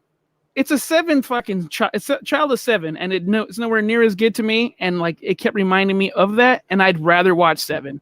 Having 7 Hellraiser a lament configuration in a 7 movie is exactly what I want, and that is not what I got here. I see it trying, but for me it failed. Honestly, like the rest, I fucking hate.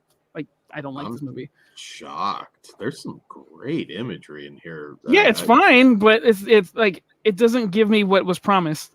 And for me, you promised me 7. No, or Fallen. That too. Like it didn't. Those 2 movies are far fucking superior than Hellraiser and Inferno. A little different too, but dude, that's the same fucking formula. They just threw in some goddamn cenobites. I'm shocked this one's so low for you, but yeah. So we're on number 9, right? Yeah. Sorry, I'm trying to keep track here. All right, so number 9 for me is Hellraiser Hellseeker. We're in the Rick Boda era now, and it's just such an underwhelming use of Kirsty Cotton. And, there's some excitement bringing her back. They kind of make her essentially a murderer, which... He started it. Well, yes, but I mean, she's also killing, others. You could have made that work, but I don't think they pull it off here. It's just, if you're going to bring... Go ahead. I was just saying, I don't think it needed to be Kirsty Cotton to have this movie. I think it should have been not... I mean... It would have been better if it wasn't. Yeah, that's because you're bringing her back, and there's really nothing in here that's particularly interesting between her and Pinhead. Unless they were going to make her the Hell Priest, the new one. Well, we're kind of getting into a comic book story. I know that. That's why I said it. So, which makes it even like having read the comics, and although that didn't happen at this point, but anytime I look at Hellseeker, I'm just like, man, you dangle that carrot. There's moments in here that's not horrible, I suppose. It has its moments, not many. But as a fan, I'm just really disappointed that this is probably the last time we'll see Ashley Lawrence on screen as Kirsty Cotton, and I'm not a very weak send-off. She got a payday. she got a payday, and she's quoted she was able to get a new fridge out of it. Is basically what she was getting at this point. Fridges ain't cheap. I mean, it's not like she's in it too long. I mean, how many days of shooting did she fucking have? About twice as Danny Trejo on his average film. But yeah, this one, I mean, some people like it. Now, what's weird about this, at one point, Clive Barker at least said it was like his one of his favorite, I believe, after 2, which you can understand why he wouldn't like a lot of the other stuff. But yeah, you could have made the basic idea work. This just isn't a very good movie. All right. We're up to I'm with plugs now. It doesn't really matter. Another Rick Boda film. Mine is Hellraiser Deader. Yeah. Yeah, so we're at number 10 now, and my number 10 is Hellraiser Hellworld. I remember liking this one too when I first watched it, and I don't know I don't think I realized that like Hellraiser was like a part of like this fandom thing. Like I didn't remember that, and then watching it this time, I'm like, fuck, this is kind of stupid. We do get Pinhead hawking somebody's head off with a meat cleaver though, which was weird as fuck. Like just seeing that was bizarre to me. But you know, I think Slasher Home Video said he really, really loves Hellworld. More power to you. You know, I had some good memories. I brought up the chair torture scene when I first saw it. I thought that scene was badass. Still probably the best scene in the whole movie for me, like I said before. But yeah, just not a fan of this one really. And you know, we're at the second to last now, so it's why it's not the bottom. Mm-hmm. For me, number 10 is Deader. I don't really care about these junkies. I hope they all OD. Number 10 for me is Hellworld. This movie's fucking stupid. I know a lot of people like this one as just kind of a dipshitted mid-2000s film, and I can kind of get it. I mean, look, we got Lance Henriksen. He always elevates things. We get Superman getting a blowjob at a party. That's, I guess, funny now for the this is actually based on the never say his name right, Joel Cezanne short story Dark Can't Breathe, and was not originally a Hellraiser story at that point. That's what it was based on, and I do recommend, if you can track down Dark Can't Breathe, give it a read. You know, Catherine Winnick is pretty. She became a better actress down the line. She is a goddess. She is a goddess. You know, at this point, yeah, it is what it is. I mean, the whole kind of meta approach, they could have done that a lot better. Like I said, the short story was not based on, it wasn't a Hellraiser story, but it's also not a pre-existing script made into a Hellraiser movie like we had before. There's a lot of stupid shit though. I mean, like how does she call the cop on his personal cell phone? There's some of it's little, but this movie's dumb as shit. It's the one-liners, even at this point, just having fun with it. I know a lot of people that think this movie's fun, but I don't know. Is it really that much fun? I don't think it's. When I remembered, I had a lot more fun with it this time around. It wasn't as fun as So, member berries.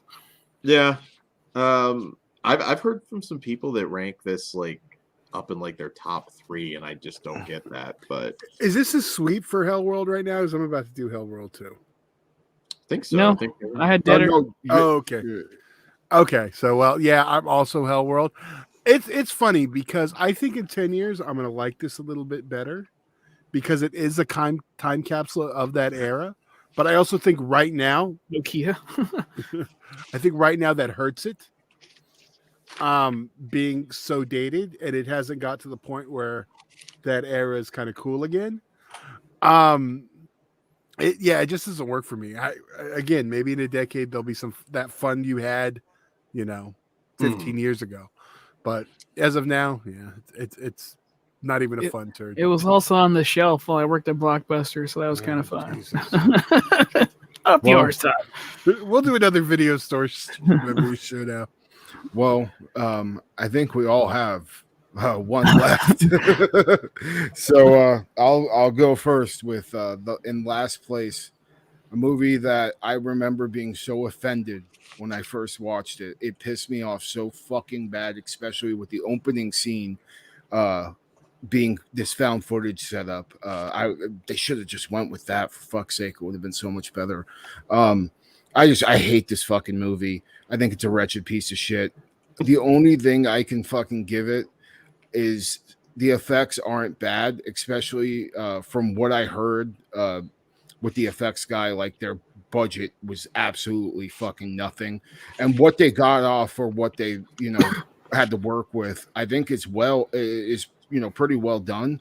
But the Pinhead, just the casting on that Pinhead, I mean, the makeup doesn't necessarily look terrible. It just it doesn't look right on that guy, and Stephen Smith Collins. Yeah. And I don't think he brought what I wanted to see, with a new Pinhead. That was also the first movie that we didn't have Doug Bradley. So obviously he had some huge shoes to fill. I just wish they would have casted somebody a little bit better, and it would have made the whole movie more palatable.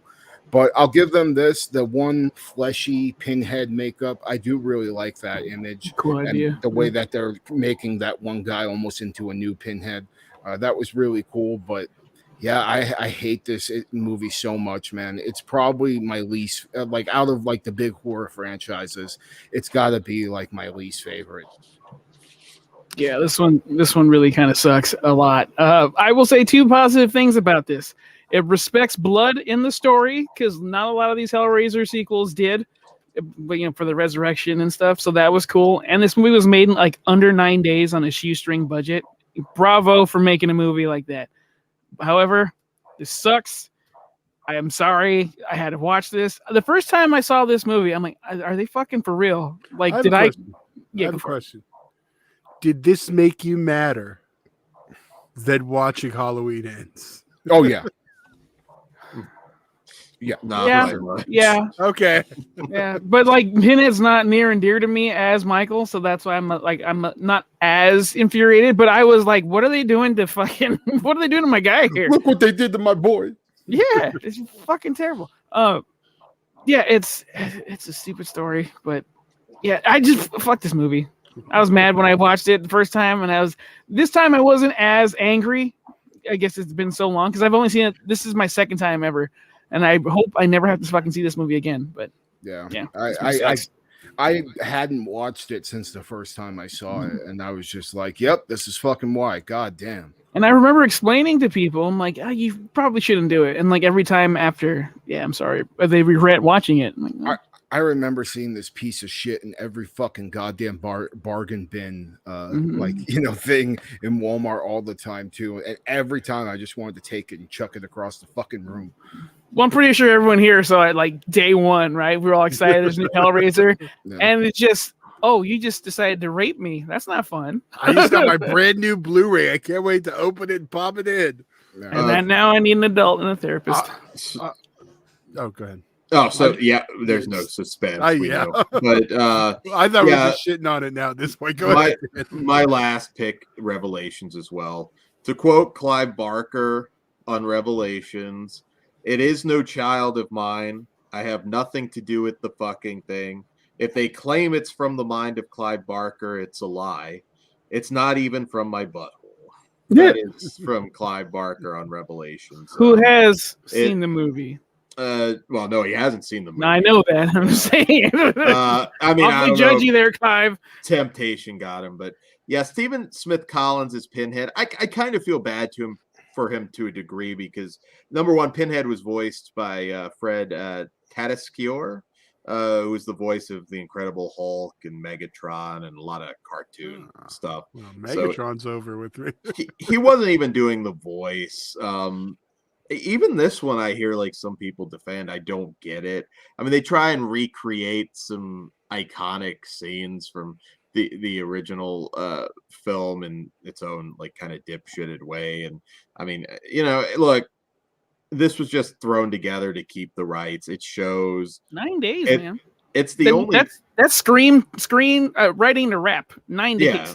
I mean, none of the characters are interesting, likable, intimidating. This movie's a fucking piece of shit. It's actually worse watching it now. I think it's like 75 minutes, and it still feels too long. Oh my god. Fuck this Mexico trip. Your saga sucks. they try and throw. I mean, the characters are just so blob, and they try and throw some interesting things. We actually see the derelict kill someone in this, but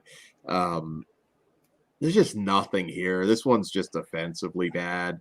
It was depressing because after this, it's like Hellraiser's just dead in the water. Thank God for Judgment. Like, it was such a nice breath of fresh air after this fucking piece of garbage.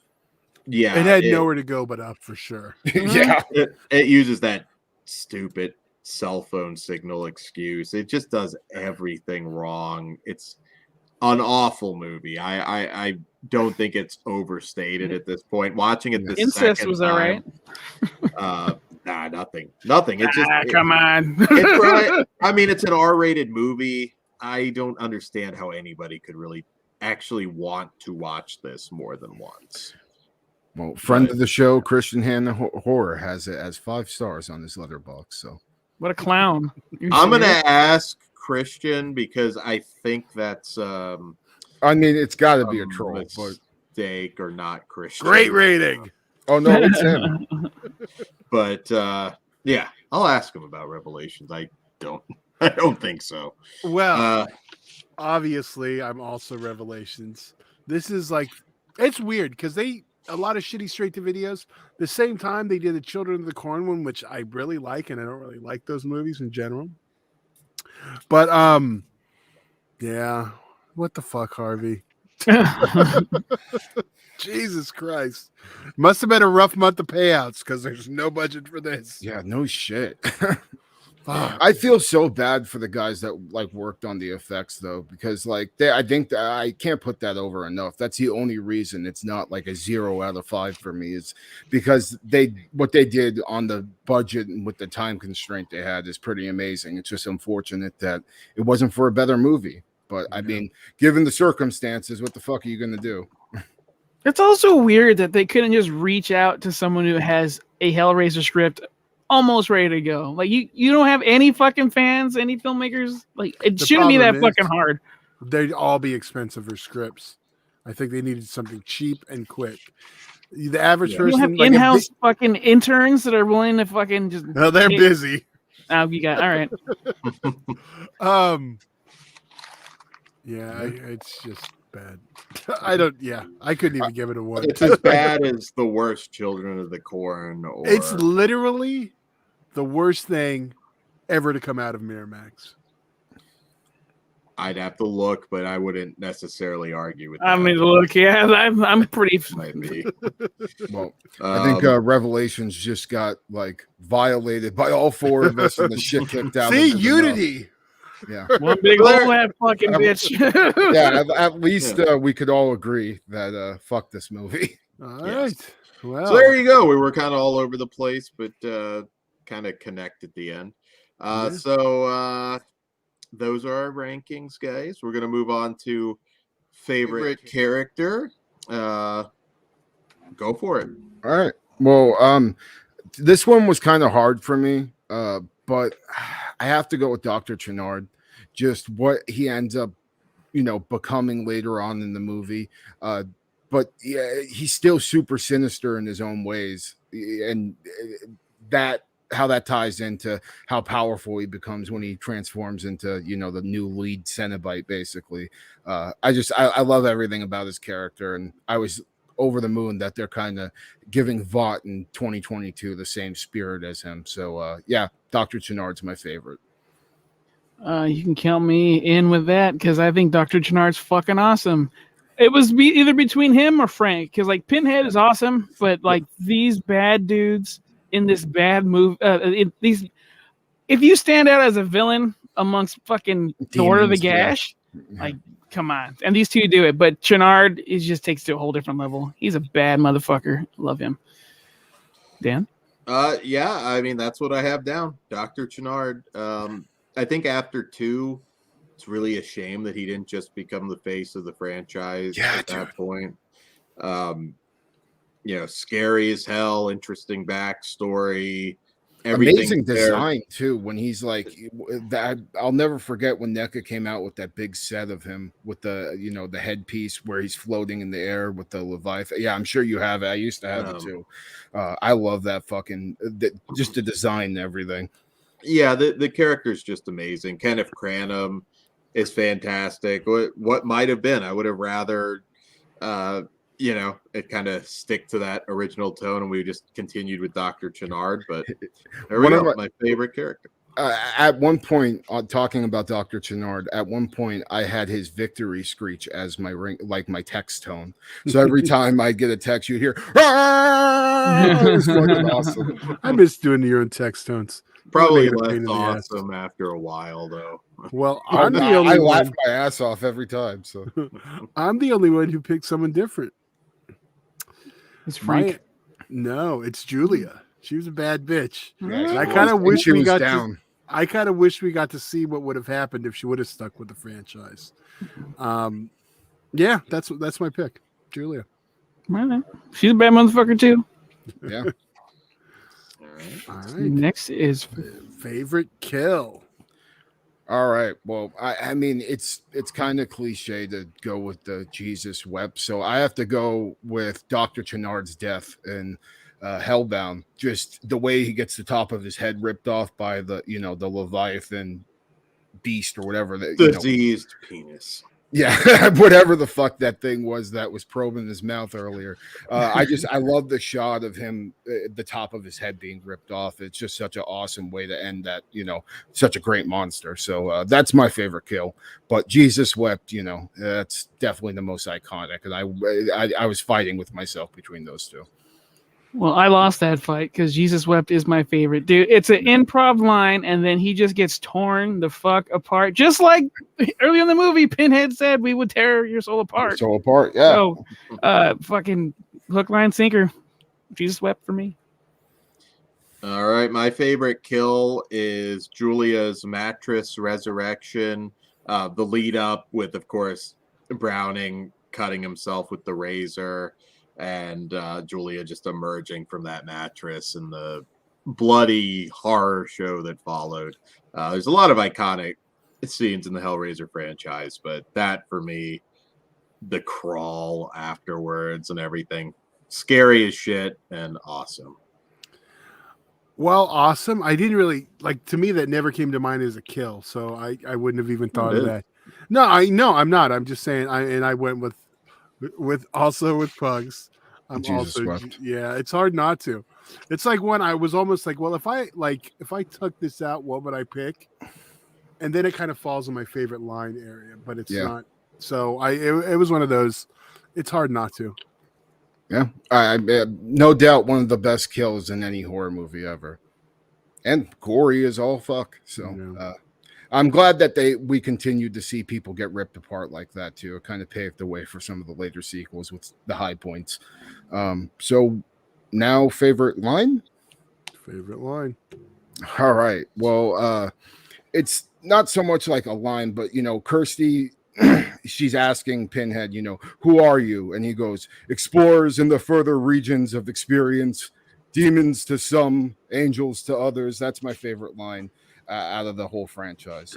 But there is one other line I want to say before we get out of here. So out of this section. So what about you, Pugs? Well, I've lifted this line several times for music, and it's "We have such sights to show you." I think that's just fucking hard. It is a threat, and it's also very vague. So piques my curiosity, and I use it all the time. So, Dan? So for me, it's Julia to Kirsty in Hellbound, and it is a little longer. They didn't tell you, did they? They've changed the rules of the fairy tale. Now I'm no longer just the wicked stepmother. Now I'm the evil queen. So come on, Snow White, so come on, take your best shot, Snow White. I always like that moment, for them to have that face to face. I thought that was really cool in Hellbound. And I thought you were going to pick from 8. I'd love to see your puzzle box. So I guess I was wrong on that. No, you can pick it. No, I thought you were going to pick it, Dan. That's what I said. It's hard because like I love I Am the Way and the imagery. It's like one of my favorite things in all of Hellraiser. But the line doesn't really have that like punch it does. It's more about the imagery. So I went with a one from one of the sequels. Welcome to the worst nightmare of all, reality. Okay. So, and the best line to say after sex is the box you opened it, we came. My favorite quote. Start high-fiving everybody. Yeah. Now we're on to favorite survivor. I mean, no doubt my favorite survivor is Kirsty. I mean, when I look back at, some of the final girls in horror movies, she's one of the most stunning, one of the most beautiful. And the way her character evolves into the second movie too, that shot where she has to wear Julia's skin to save Tiffany, that's just one of my favorite scenes when the skin's pulling off of her and then it reveals her with her bloody face at the end and she's just smiling, that they're safe now. I love that moment and just love her as a character. So hard not to pick Kirsty as your favorite. She must have learned that in Texas. I'm gonna go with Tiffany. I think she's awesome. She's so sympathetic. We really don't hear her speak like a good girl, so that works. Just to be an asshole. Yeah, I like Tiffany a lot, so she's my favorite survivor. Dan? My favorite, Kirsty. It's not a lot of survivors, really, at the end of the day to choose and technically, from, if you factor into the other ones, is she a survivor now? Yeah. I mean, some of your favorite characters bit it. And she had a heel turn. Kirsty Cotton. I mean, for me, Kirsty Cotton is. I put her above. I put her above Laurie Strode. I put her above. All the iconic. I could put her over a lot, but I can't put her over Nancy. Yeah, absolutely not. But Christy is my favorite and one of the best final girls. Well, yeah, survivor, whatever we're calling them this week. Yeah. We don't know their proper pronouns. All right, favorite Cenobite. I mean, it's hard not to pick Pinhead, so I kind of want to leave him out of the equation. And if I'm going by just pure designs, I love that he's returns throughout the franchise, and that's Chatterer. I always loved that design. Out of all the Cenobites, I think he looks the coolest. Also love the redesign he got in Hellbound with the eyes. Such a sinister, almost like demon, like super demon looking design that they gave on him. And he reoccurs throughout the series. We just got an awesome new one in the 2022 movie too. That I love that they made him like just big hulking figure in that portrayal as well. But yeah, Chatterer is probably my favorite if I'm not including Pinhead in the equation. Right on. I'm gonna go with my fellow fat ass Butterball. Hell yeah. Love that motherfucker. He's got these cool dark glasses. He does surgeries. And if I remember correctly, I think he's actually like the Cenobite that was in charge early on in the story. But Pinhead looks fucking awesome, and I get it. But yeah, fucking Butterball. Love that fat fuck. Okay, so my favorite Cenobite is the female Cenobite, also known as Deep Throat. Also known as Deep Throat. Her human name was Sister Nicoletta. There's a lot more backstory on her in the comic books. She had a sister in the Devil's Brigade comics named Abigor, and she was the High Priestess of Hell. She was basically a nun with a taste for sex and sin, and very interesting. And I think specifically because we had two actresses here, but Barbie Wilde from Hellbound, I think just not the most elaborate Cenobite by any means, but I think my favorite. And I will talk a little bit in a bit about the comics and some of the other Cenobites that we never really get in the movies. I'm also Deep Throat.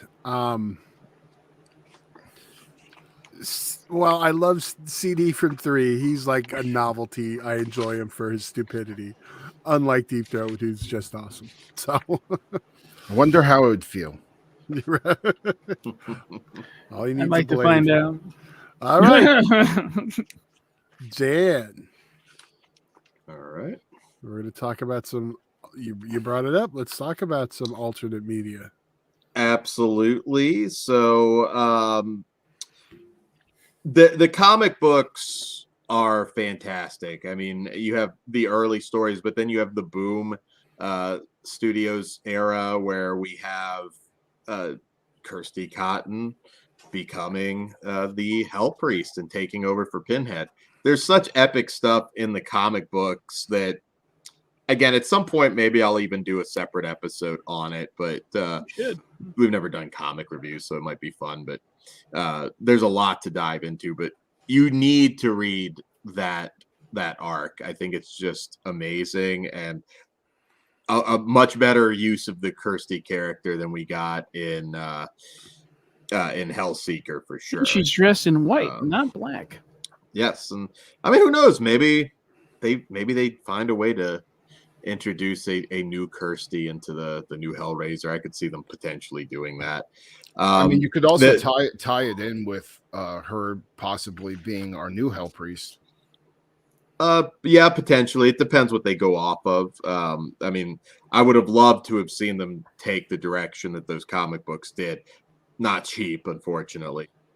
So in the comics, there's many cenobites that we don't get in the movies. One of them is Merkova, who is Pinhead's lover.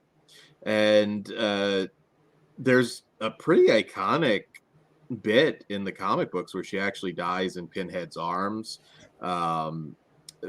Really compelling, different cenobite, kind of had like horse legs. And this is not the Boom Studios portion, but really good. The whole Harrower's storyline is really interesting. Like I said, I'll delve into that even more so if we ever do a comic book show. There is also the Gash of Alistor, who were rogue cenobites at war with the Nightbreed, and that was part of the Hellraiser Nightbreed Jihad series, which is really, really good stuff. Hellraiser is just awesome in the comic books. It really expands the lore, and if you've never dived into that, you should. There is a massive amount. Also, characters, cenobites that were in the movies, like Chatterer. You learn Chatterer's backstory. He was a abused boy named Jim, who framed his mom for his murder, and he also got abused at the orphanage. And he has a really tragic backstory where he kind of basically becomes a man whore, and he tells his tragic story to like a John who happens to have a lament configuration, and wishes that he were hideous so he'd be loved for the person he was. And there's the whole rich backstory with Chatterer, and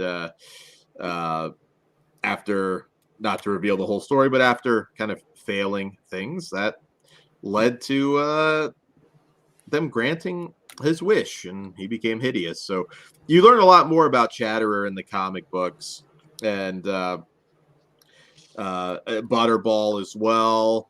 And it's, yeah, I highly recommend it, and it's a lot to dive into. In fact, some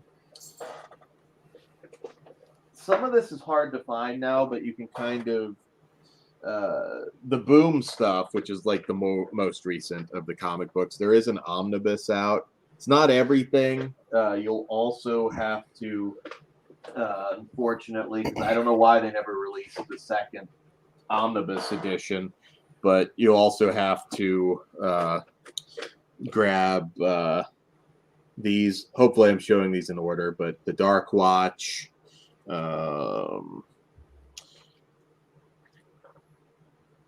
just kind of giving you an idea. The second Dark Watch, the third Dark Watch. There is a little bit of, it's weird because to get these, there's a little bit of crossover that actually is in the omnibus, but it doesn't have everything. The Road, Hellraiser, The Road Below, which is a prequel that, if memory serves, this is like a little bit, I don't remember at what point between Kirsty becoming the Hell Priest, but it kind of is a bit of a jump back. And yeah, so in addition to that, with the earlier stuff, I recommend, and I think I probably already didn't grab all of these, but I recommend picking these up. Hellraiser, the Collected Best collections. Right there. Cool. Very cool artwork. Yeah. Some of these are more hard to find than others. Rebecca McKendry wrote a couple. I don't know if those are there, but I know she wrote a few Hellraiser comic books. Absolutely, yeah. Highly recommend you dive into all of that stuff. It's great. And I don't know, maybe we'll just cut it there as far as the comics go. There's just so much. Barbie, like Richard Bloodstone, played by Peter Atkins. Actually, no, he wasn't in the comics. Pardon me. I'm getting my lore mixed up there. But yeah, you'll learn about like Flagellum, Alistar. And here's one of the most interesting things. And this isn't a huge part of the comic books, but we also get a famous person that was a Cenobite, Lon Chaney. In the storyline in the comics, Lon Chaney became a Cenobite, and he was actually a serial killer who skinned his victims and used their skin in his performances. So that's like a really cool thing. You also get the Ferryman, who was a KKK member and politician who ran basically a ferry boat of horrors. There's a lot of interesting stuff that you never get to touch upon in the movies in the Cowards. Comics. So yeah, that's just a little small taste of it, and yeah, there you go. I need more KKK Cenobites. It's awesome. That was a cool little storyline on the ferry. It was pretty dark shit actually. A lot of the stuff in the comics are pretty dark. You're muted, Todd. It's time for some merchandise. You kind of already showed us with some comic books. Yes. So I'm going to unplug for this because I think it's going to be a little bit easier for me to grab everything. So we got to behave and not echo. All right. Echo. See? All right. So this is just because it's within arm's length. This is just an art piece that I thought was really cool, and can't tell you the artist, but I love cats and I love Hellraiser, so this is just a neat little art piece that I have, and I think it's called Hell Kitty, and I believe that's the artist back there. Sorry, I don't have her name handy, but that's been hanging. She got paid. That's been hanging on my wall for a while. Now this is one of my prized possessions at this point because I got a lot of signatures on it. And this is my puzzle box. You can see, I believe that's Doug Bradley there, Andrew Robinson, Nick Vince, and Simon Bamford. It's kind of getting to the point where got to get like a few of them on different sides of the cube. Working my way around. Barbie Wild. This is like one of the wood ones, so it's. Is that Ashley Lawrence also, the colored one you didn't show? I'm sorry, say that again. There's the colored one. Was that Ashley Lawrence? Yeah, Ashley Lawrence is right there. She's pretty easy to read. Sometimes I have to go back. Clive Barker there. Sorry for any glare, but I don't know. You're like Dan trying to look and see. There's signatures everywhere, trying to remember who there.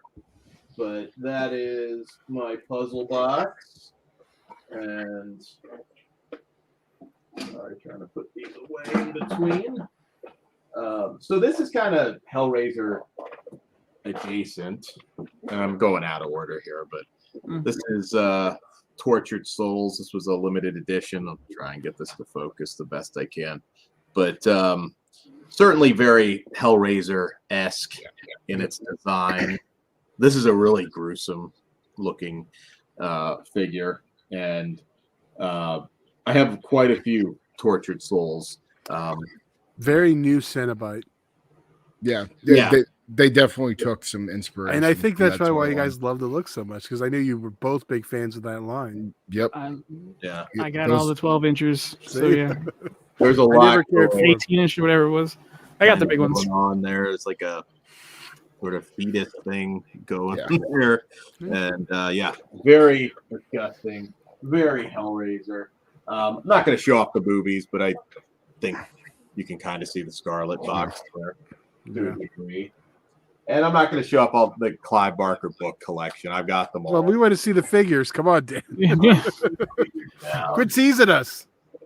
Here is a newer one that you can still get quite easily. The NECA Ultimate.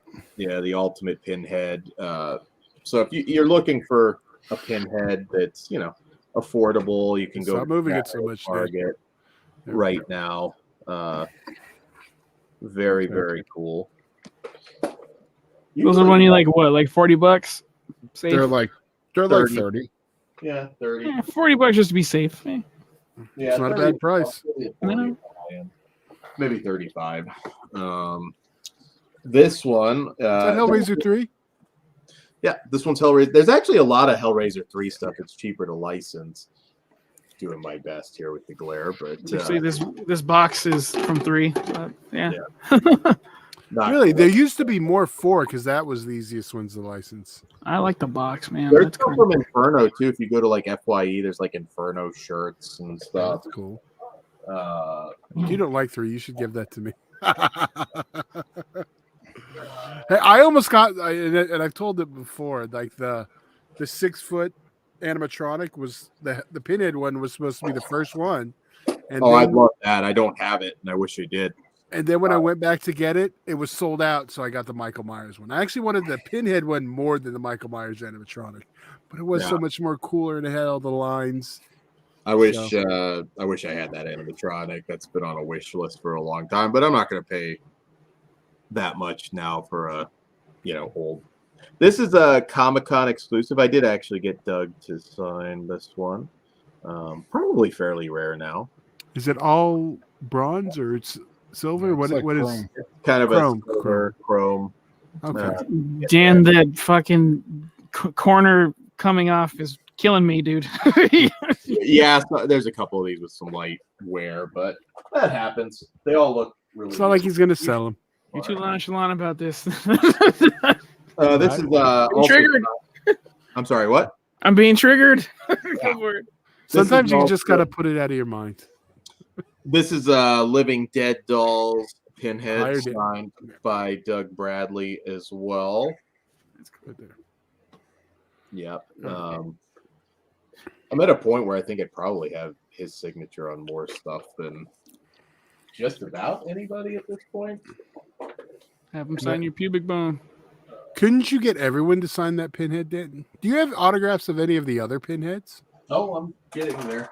Okay, exciting. There it is. Yeah. Oh, there are a few things I wasn't able to grab because I need a ladder, but this is the Dr. Chenard set that Kruger referenced earlier. Yeah, that was like my favorite out of that NECA toy line, the original Hellraiser line that they did. That thing was so fucking badass. It really is, and this held up pretty well in some different moves and everything. Pretty close. I mean, maybe not a little bit of box wear, but nothing too terrible on it. This is another one. Also, again, a lot of 3 merchandise. Another Hellraiser 3, Hell on Earth. If you hate it so much, you should just not buy it out of principle. I love the franchise, so I love it. It is Pinhead. God, all the shit he talks on 3. But, Nah. there you go. I hope now you can only get Judgment merchandise. This is Mezco, and I think this is not impossible to find yet. I could be wrong on that. I might have it. I'm not exactly. It's got bloody fingers. Fuck you. The eBay game. This is what I'm jealous of. This is the big one. This one is signed. The 18-inch, signed by Doug Bradley. Yeah, this one's huge. I have tons of the 18-inch figures. That's the one. Yeah. You never got him? No. Surprise! This one is really fucking cool. Definitely one of my favorite Hellraiser pieces. But you have some of the 18-inch stuff that I never actually got. I think you had the big pumpkin head. No, I didn't get the big pumpkin head. That was when I was one. I got Spalding. I have the Pumpkinhead figure, the smaller one, but I got Spalding, American Psycho, Freddy, Jason, Michael, Ash, Leatherface. I think that's all of them. The other one that got away besides the Pinhead one is the Hellraiser one. Sorry, the Nightmare on Elm Street Freddy one with the red sweater, the Part 1 one. Mm-hmm. Yeah, I have a God. You know, I mean, I think I might have more Freddy figure. I mean, I have a shit ton of Freddy stuff. Well, there's a lot of Freddy merchandise, but we'll show that off in an upcoming video. Volume, yeah, that's actually going to be really hard because there's just a lot of Freddy stuff. So continuing the figures, I have Chatterer signed by Nick Vince. That's a good. That figure's taken care of. Fuck yeah. Yeah, that's that. He's really cool. I haven't had any real bad experiences with any of the Hellraiser. Do you have the one box set that they did, or the box set of them that they did? Yeah, chains and stuff. I do. That is not accessible because they were loose, and I ended up. Yeah, mine is still in the box. I'm just not willing to get it. That's the only way you could get the Hellbound Chatterer is in that box. Yeah. Oh, this is signed by Simon Bamford, Butterball. Very cool. Yeah, those NECA figures were the shit. Convention prices are expensive, so there's like stuff I could have had signed that I didn't for whatever reason at different points. Here's another. This you can. I'm almost positive get right now. This is a newer. Oh yeah, the wrestling one, the He-Man ones. Yeah. That's Hellraiser 3 as well. Jesus. A lot of Hellraiser 3. Team Hellraiser 3. Come on. Yeah, I think you know what's funny. The Funko Pop of Chatterer. Chatterer isn't even in Hellraiser 3, but it says Hellraiser 3 on it. Just cheaper. This one is from a different. It's the Cult Classics line. Another Pinhead there. Let's see. Trying to keep all this straight. I'm not going to show off Clive's books, but I do have. He's not the only writer in the Hellraiser universe, so we'll show off some of that. Let's see. So this is a little weird. I have a single wire twins, but I also have the pack with both of them somewhere here coming along. It's not that weird. They're trying to get all your money. It's fine. I have CD. CD's nuts.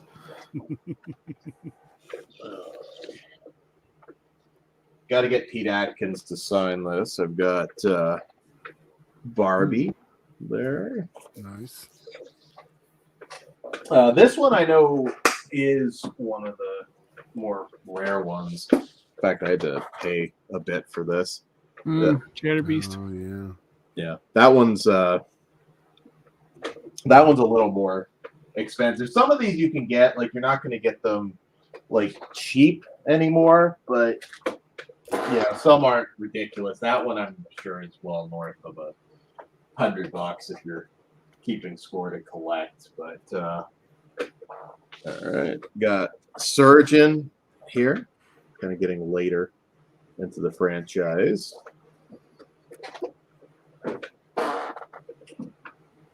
This one, I think this is also one of the more rare ones.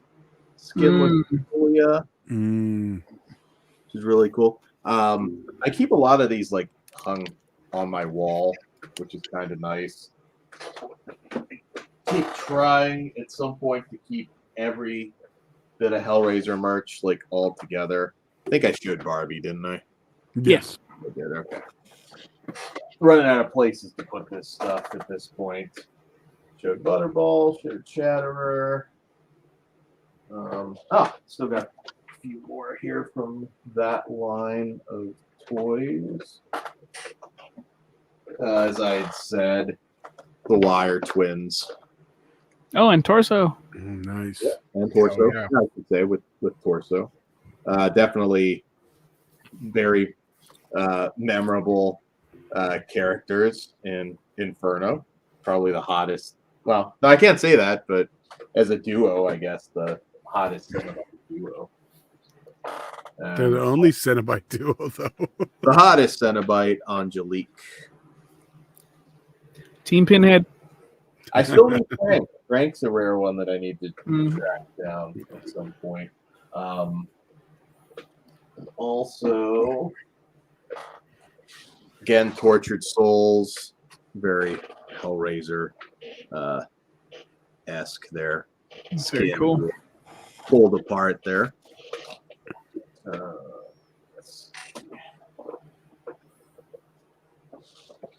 Feverish is the name of this one. Again, very gory, very nasty. Also could be inspired by Seven. Right? Yeah. That one definitely. I just see one big hole. We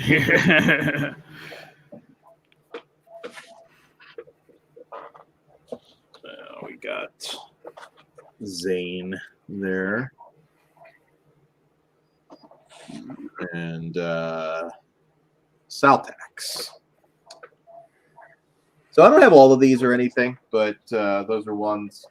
With my action figures, if I can help it, I try and actually get them out in the wild. I really don't like ordering them online. Oh, I mean, like unboxing them. I'm like, buy two. They always tend to show up fucked up. No, if you're paying a premium price. So this is going to be really hard to focus, but the original poster signed by a ton of people. Yeah, careful with that reflection, dude. Yeah, don't fucking drop that shit. Sorry. And don't let your dick fall out. My dick ain't falling out. I'm just saying there's a reflection there, and I don't want to see it in YouTube. We don't want to see what porn tab you have open. Only Dan's. That's there you go. Smaller. This isn't the original poster art, so it's easier to hold up. This is signed by pretty much everybody. So that's I get place of honor on the wall. Not the original poster, but at a certain point, the 27 by 40s take up a lot of space. So yeah. Let's see, what else do I got? I have all of the Clive Barker books and comic series. Those I've got them all. You can look those up pretty easily. But I did want to put over a great writer. A few great writers, but Barbie Wilde. She is a fantastic writer. I got this, which is out of print now, Voices of the Damned, one of her collections. And this, she was kind enough to sign for me there at one of the cons. Also her serial killer novel, The Venus Complex. This one's easy to find. Voices of the Damned, I think you probably have to be spending a decent chunk now. But Venus Complex, Pugs, I think, is a read that you would very much appreciate. I'll add that to my queue. Also, when you get a chance, Dan, send me notice. I want to read it. Never mind. We'll talk about that after. Also, Patient K. That's a little like this is like usually like $3. Just a little short story you can get off Amazon that she wrote, and she is not the only Cenobite. So I have his other collection somewhere, and I just misplaced it. But Nicholas Vince, the Chatterer, he's got a few collections out there. What monsters do? Definitely check that out. And of course, Pete Atkins. I highly recommend some of his novels. Morning Star, Moontown. He's a great writer. He has a new short story collection that's out for pre-order now. The name's escaping me, but I believe he talked about it on his stream. Oh, cool. And yes, I think I'm running out of stuff to show off for now. It's not everything I have, and I do apologize. I tried to hunt everything down, but there you go. Before we move on to the future of the franchise, I do want to say, for any of our audio listeners, to see all of Dan's merchandise and stuff he showed off, you're going to need to go watch us on YouTube. So, yeah, just throwing that out there. Fletchman features on YouTube. You should subscribe to it, even if you prefer. Do you have this one, Dan? The Steelbook for the first 3 movies? No. Is that the Arrow one? Yeah, it's the Arrow Steelbook. I didn't know that back is awesome. Yeah, it's it's pretty dope. And the first 3 films are in this. Nice. This is like the alternative for the box set. Right. Okay, that was the alternate Scarlet box. Very cool. It has 3 uncut, so great. Yep. All right. So what's next? All right. Future of the franchise. What do you want to see next? Well, for me, I definitely we do have Pinhead and Dead by Daylight, but I would like to actually see a Hellraiser video game.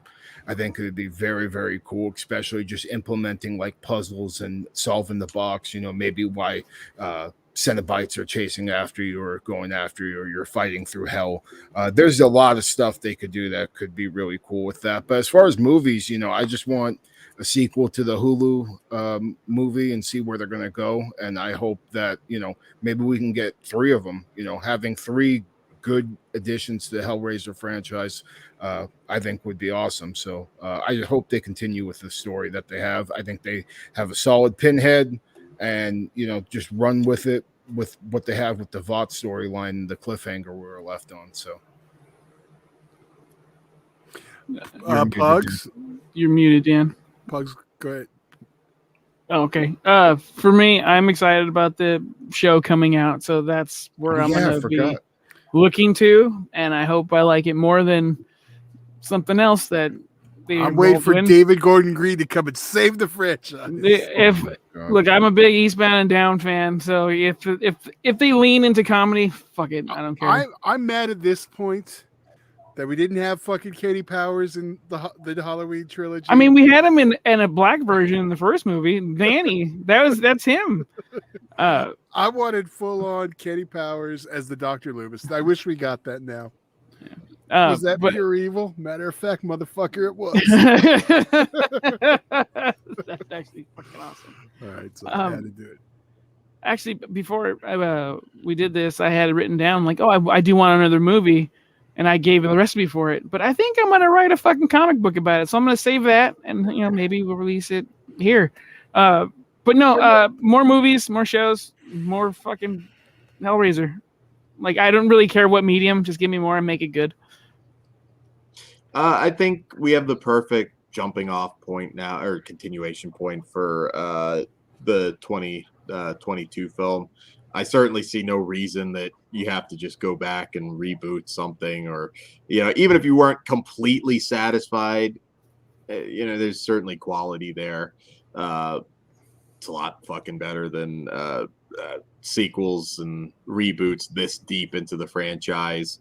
So I'd like to see more what we could do with Jamie Clayton and Voight potentially. Or not, like I said, if it starts to kind of jump off into its own thing, that's fine too. Even the dog knows it's not that dog. Yeah, it's something that I think they did a really good job, and he's just going nuts over Hellraiser 22. Right? He's like, yeah, I don't have any specific ideas. I don't want Riley, but I do want that to continue. Jamie Clayton especially, and yeah, it can be something totally new. That movie is just done, and we're on to our new thing. Well, I think they should do like the last two and just ignore the last film and just do something different. I will shit on the show just as bad if the sex is gone. My answer to that though is you're kind of like, the movie was successful from what I understand. Of course, we don't see the streaming figures. You're kind of acknowledging a defeat that's not there by just, pretending like it didn't exist. So until they really fuck up, like just really fuck up bad, and that's like a consensus. Yeah, but you're not in the majority opinion on that. So you say my opinion doesn't matter now, Dan? No, I didn't say it doesn't matter. I'm just minority opinions don't matter? In terms of the, just what makes business sense at this point, it's still a winner. They could totally fuck it up with another movie, but I'm waiting for the show. Yeah, doing and another. I'll bitch if it's not sexed up either. I want HBO. I'm all for more sexing it up. I'm wondering to deliver. Who the fuck are they going to have play Pinhead in this show, though? Like, that's my concern. Might be dead. We might not even have a show because I haven't really heard anything specific in a while on the show.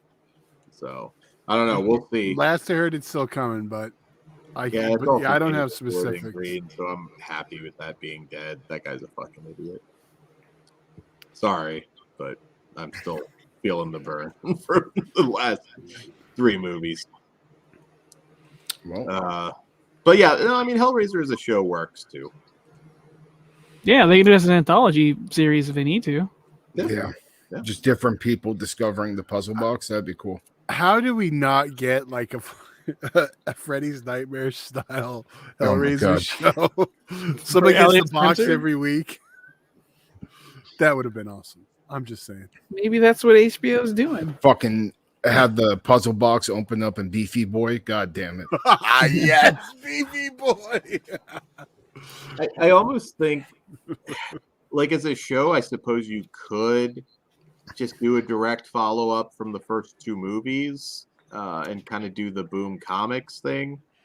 That's not going to be cheap. That's cool. And I just don't know that they would commit the budget. I mean, it doesn't have to be. It's not. Why would they not? It's Hellraiser. It's in HBO. It could be their next Game of Thrones if they really, backed it up. They could do it. I mean, it's not going to cost that much, but might be a little bit more than they want to spend on a horror franchise show. Look at all the money they spent on Lovecraft Country.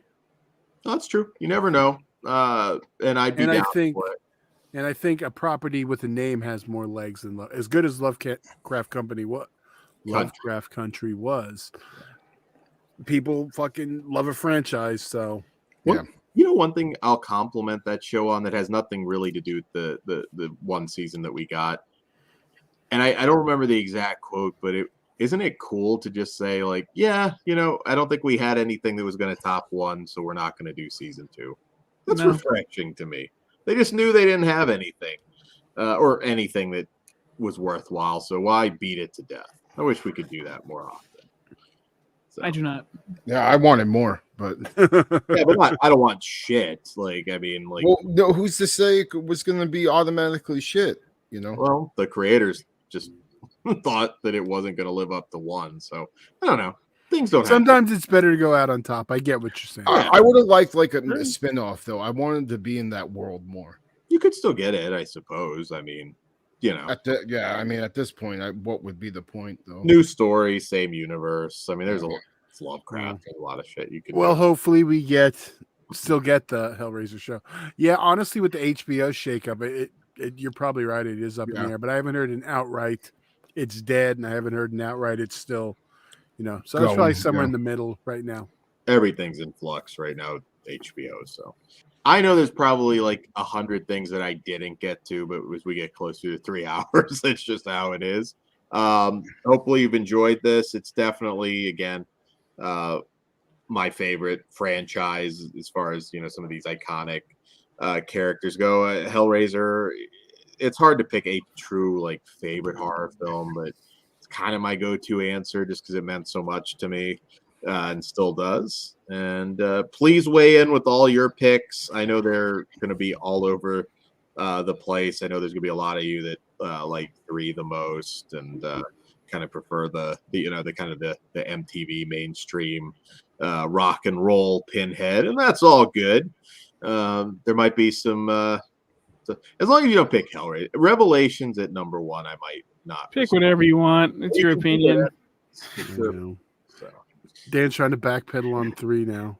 I know I just realized how much merch he has. I think I know a few people that rank Hellworld pretty high for some reason, and honestly, it could be a nostalgia thing. Mm-hmm. Yep. Post your rankings. Superman gets a blowjob. You know, like I said, I understand. There you go. That's why, yeah. So I think that's all we have for you guys tonight. Have a happy Halloween. Hope you've had a great October. Check out all the other content that we put out in October every day. Support the Patreon at patreon.com/fleshwoundfeatures because after October, I am tired. But we do it all for you. And we appreciate your support. And gentlemen, we're taking a week off. Not really, but oh, were you signing out? That's all I've got. Okay. Good night. All right. You opened the box. We came. Dan to some, angels to others. I'll see you in Disneyland.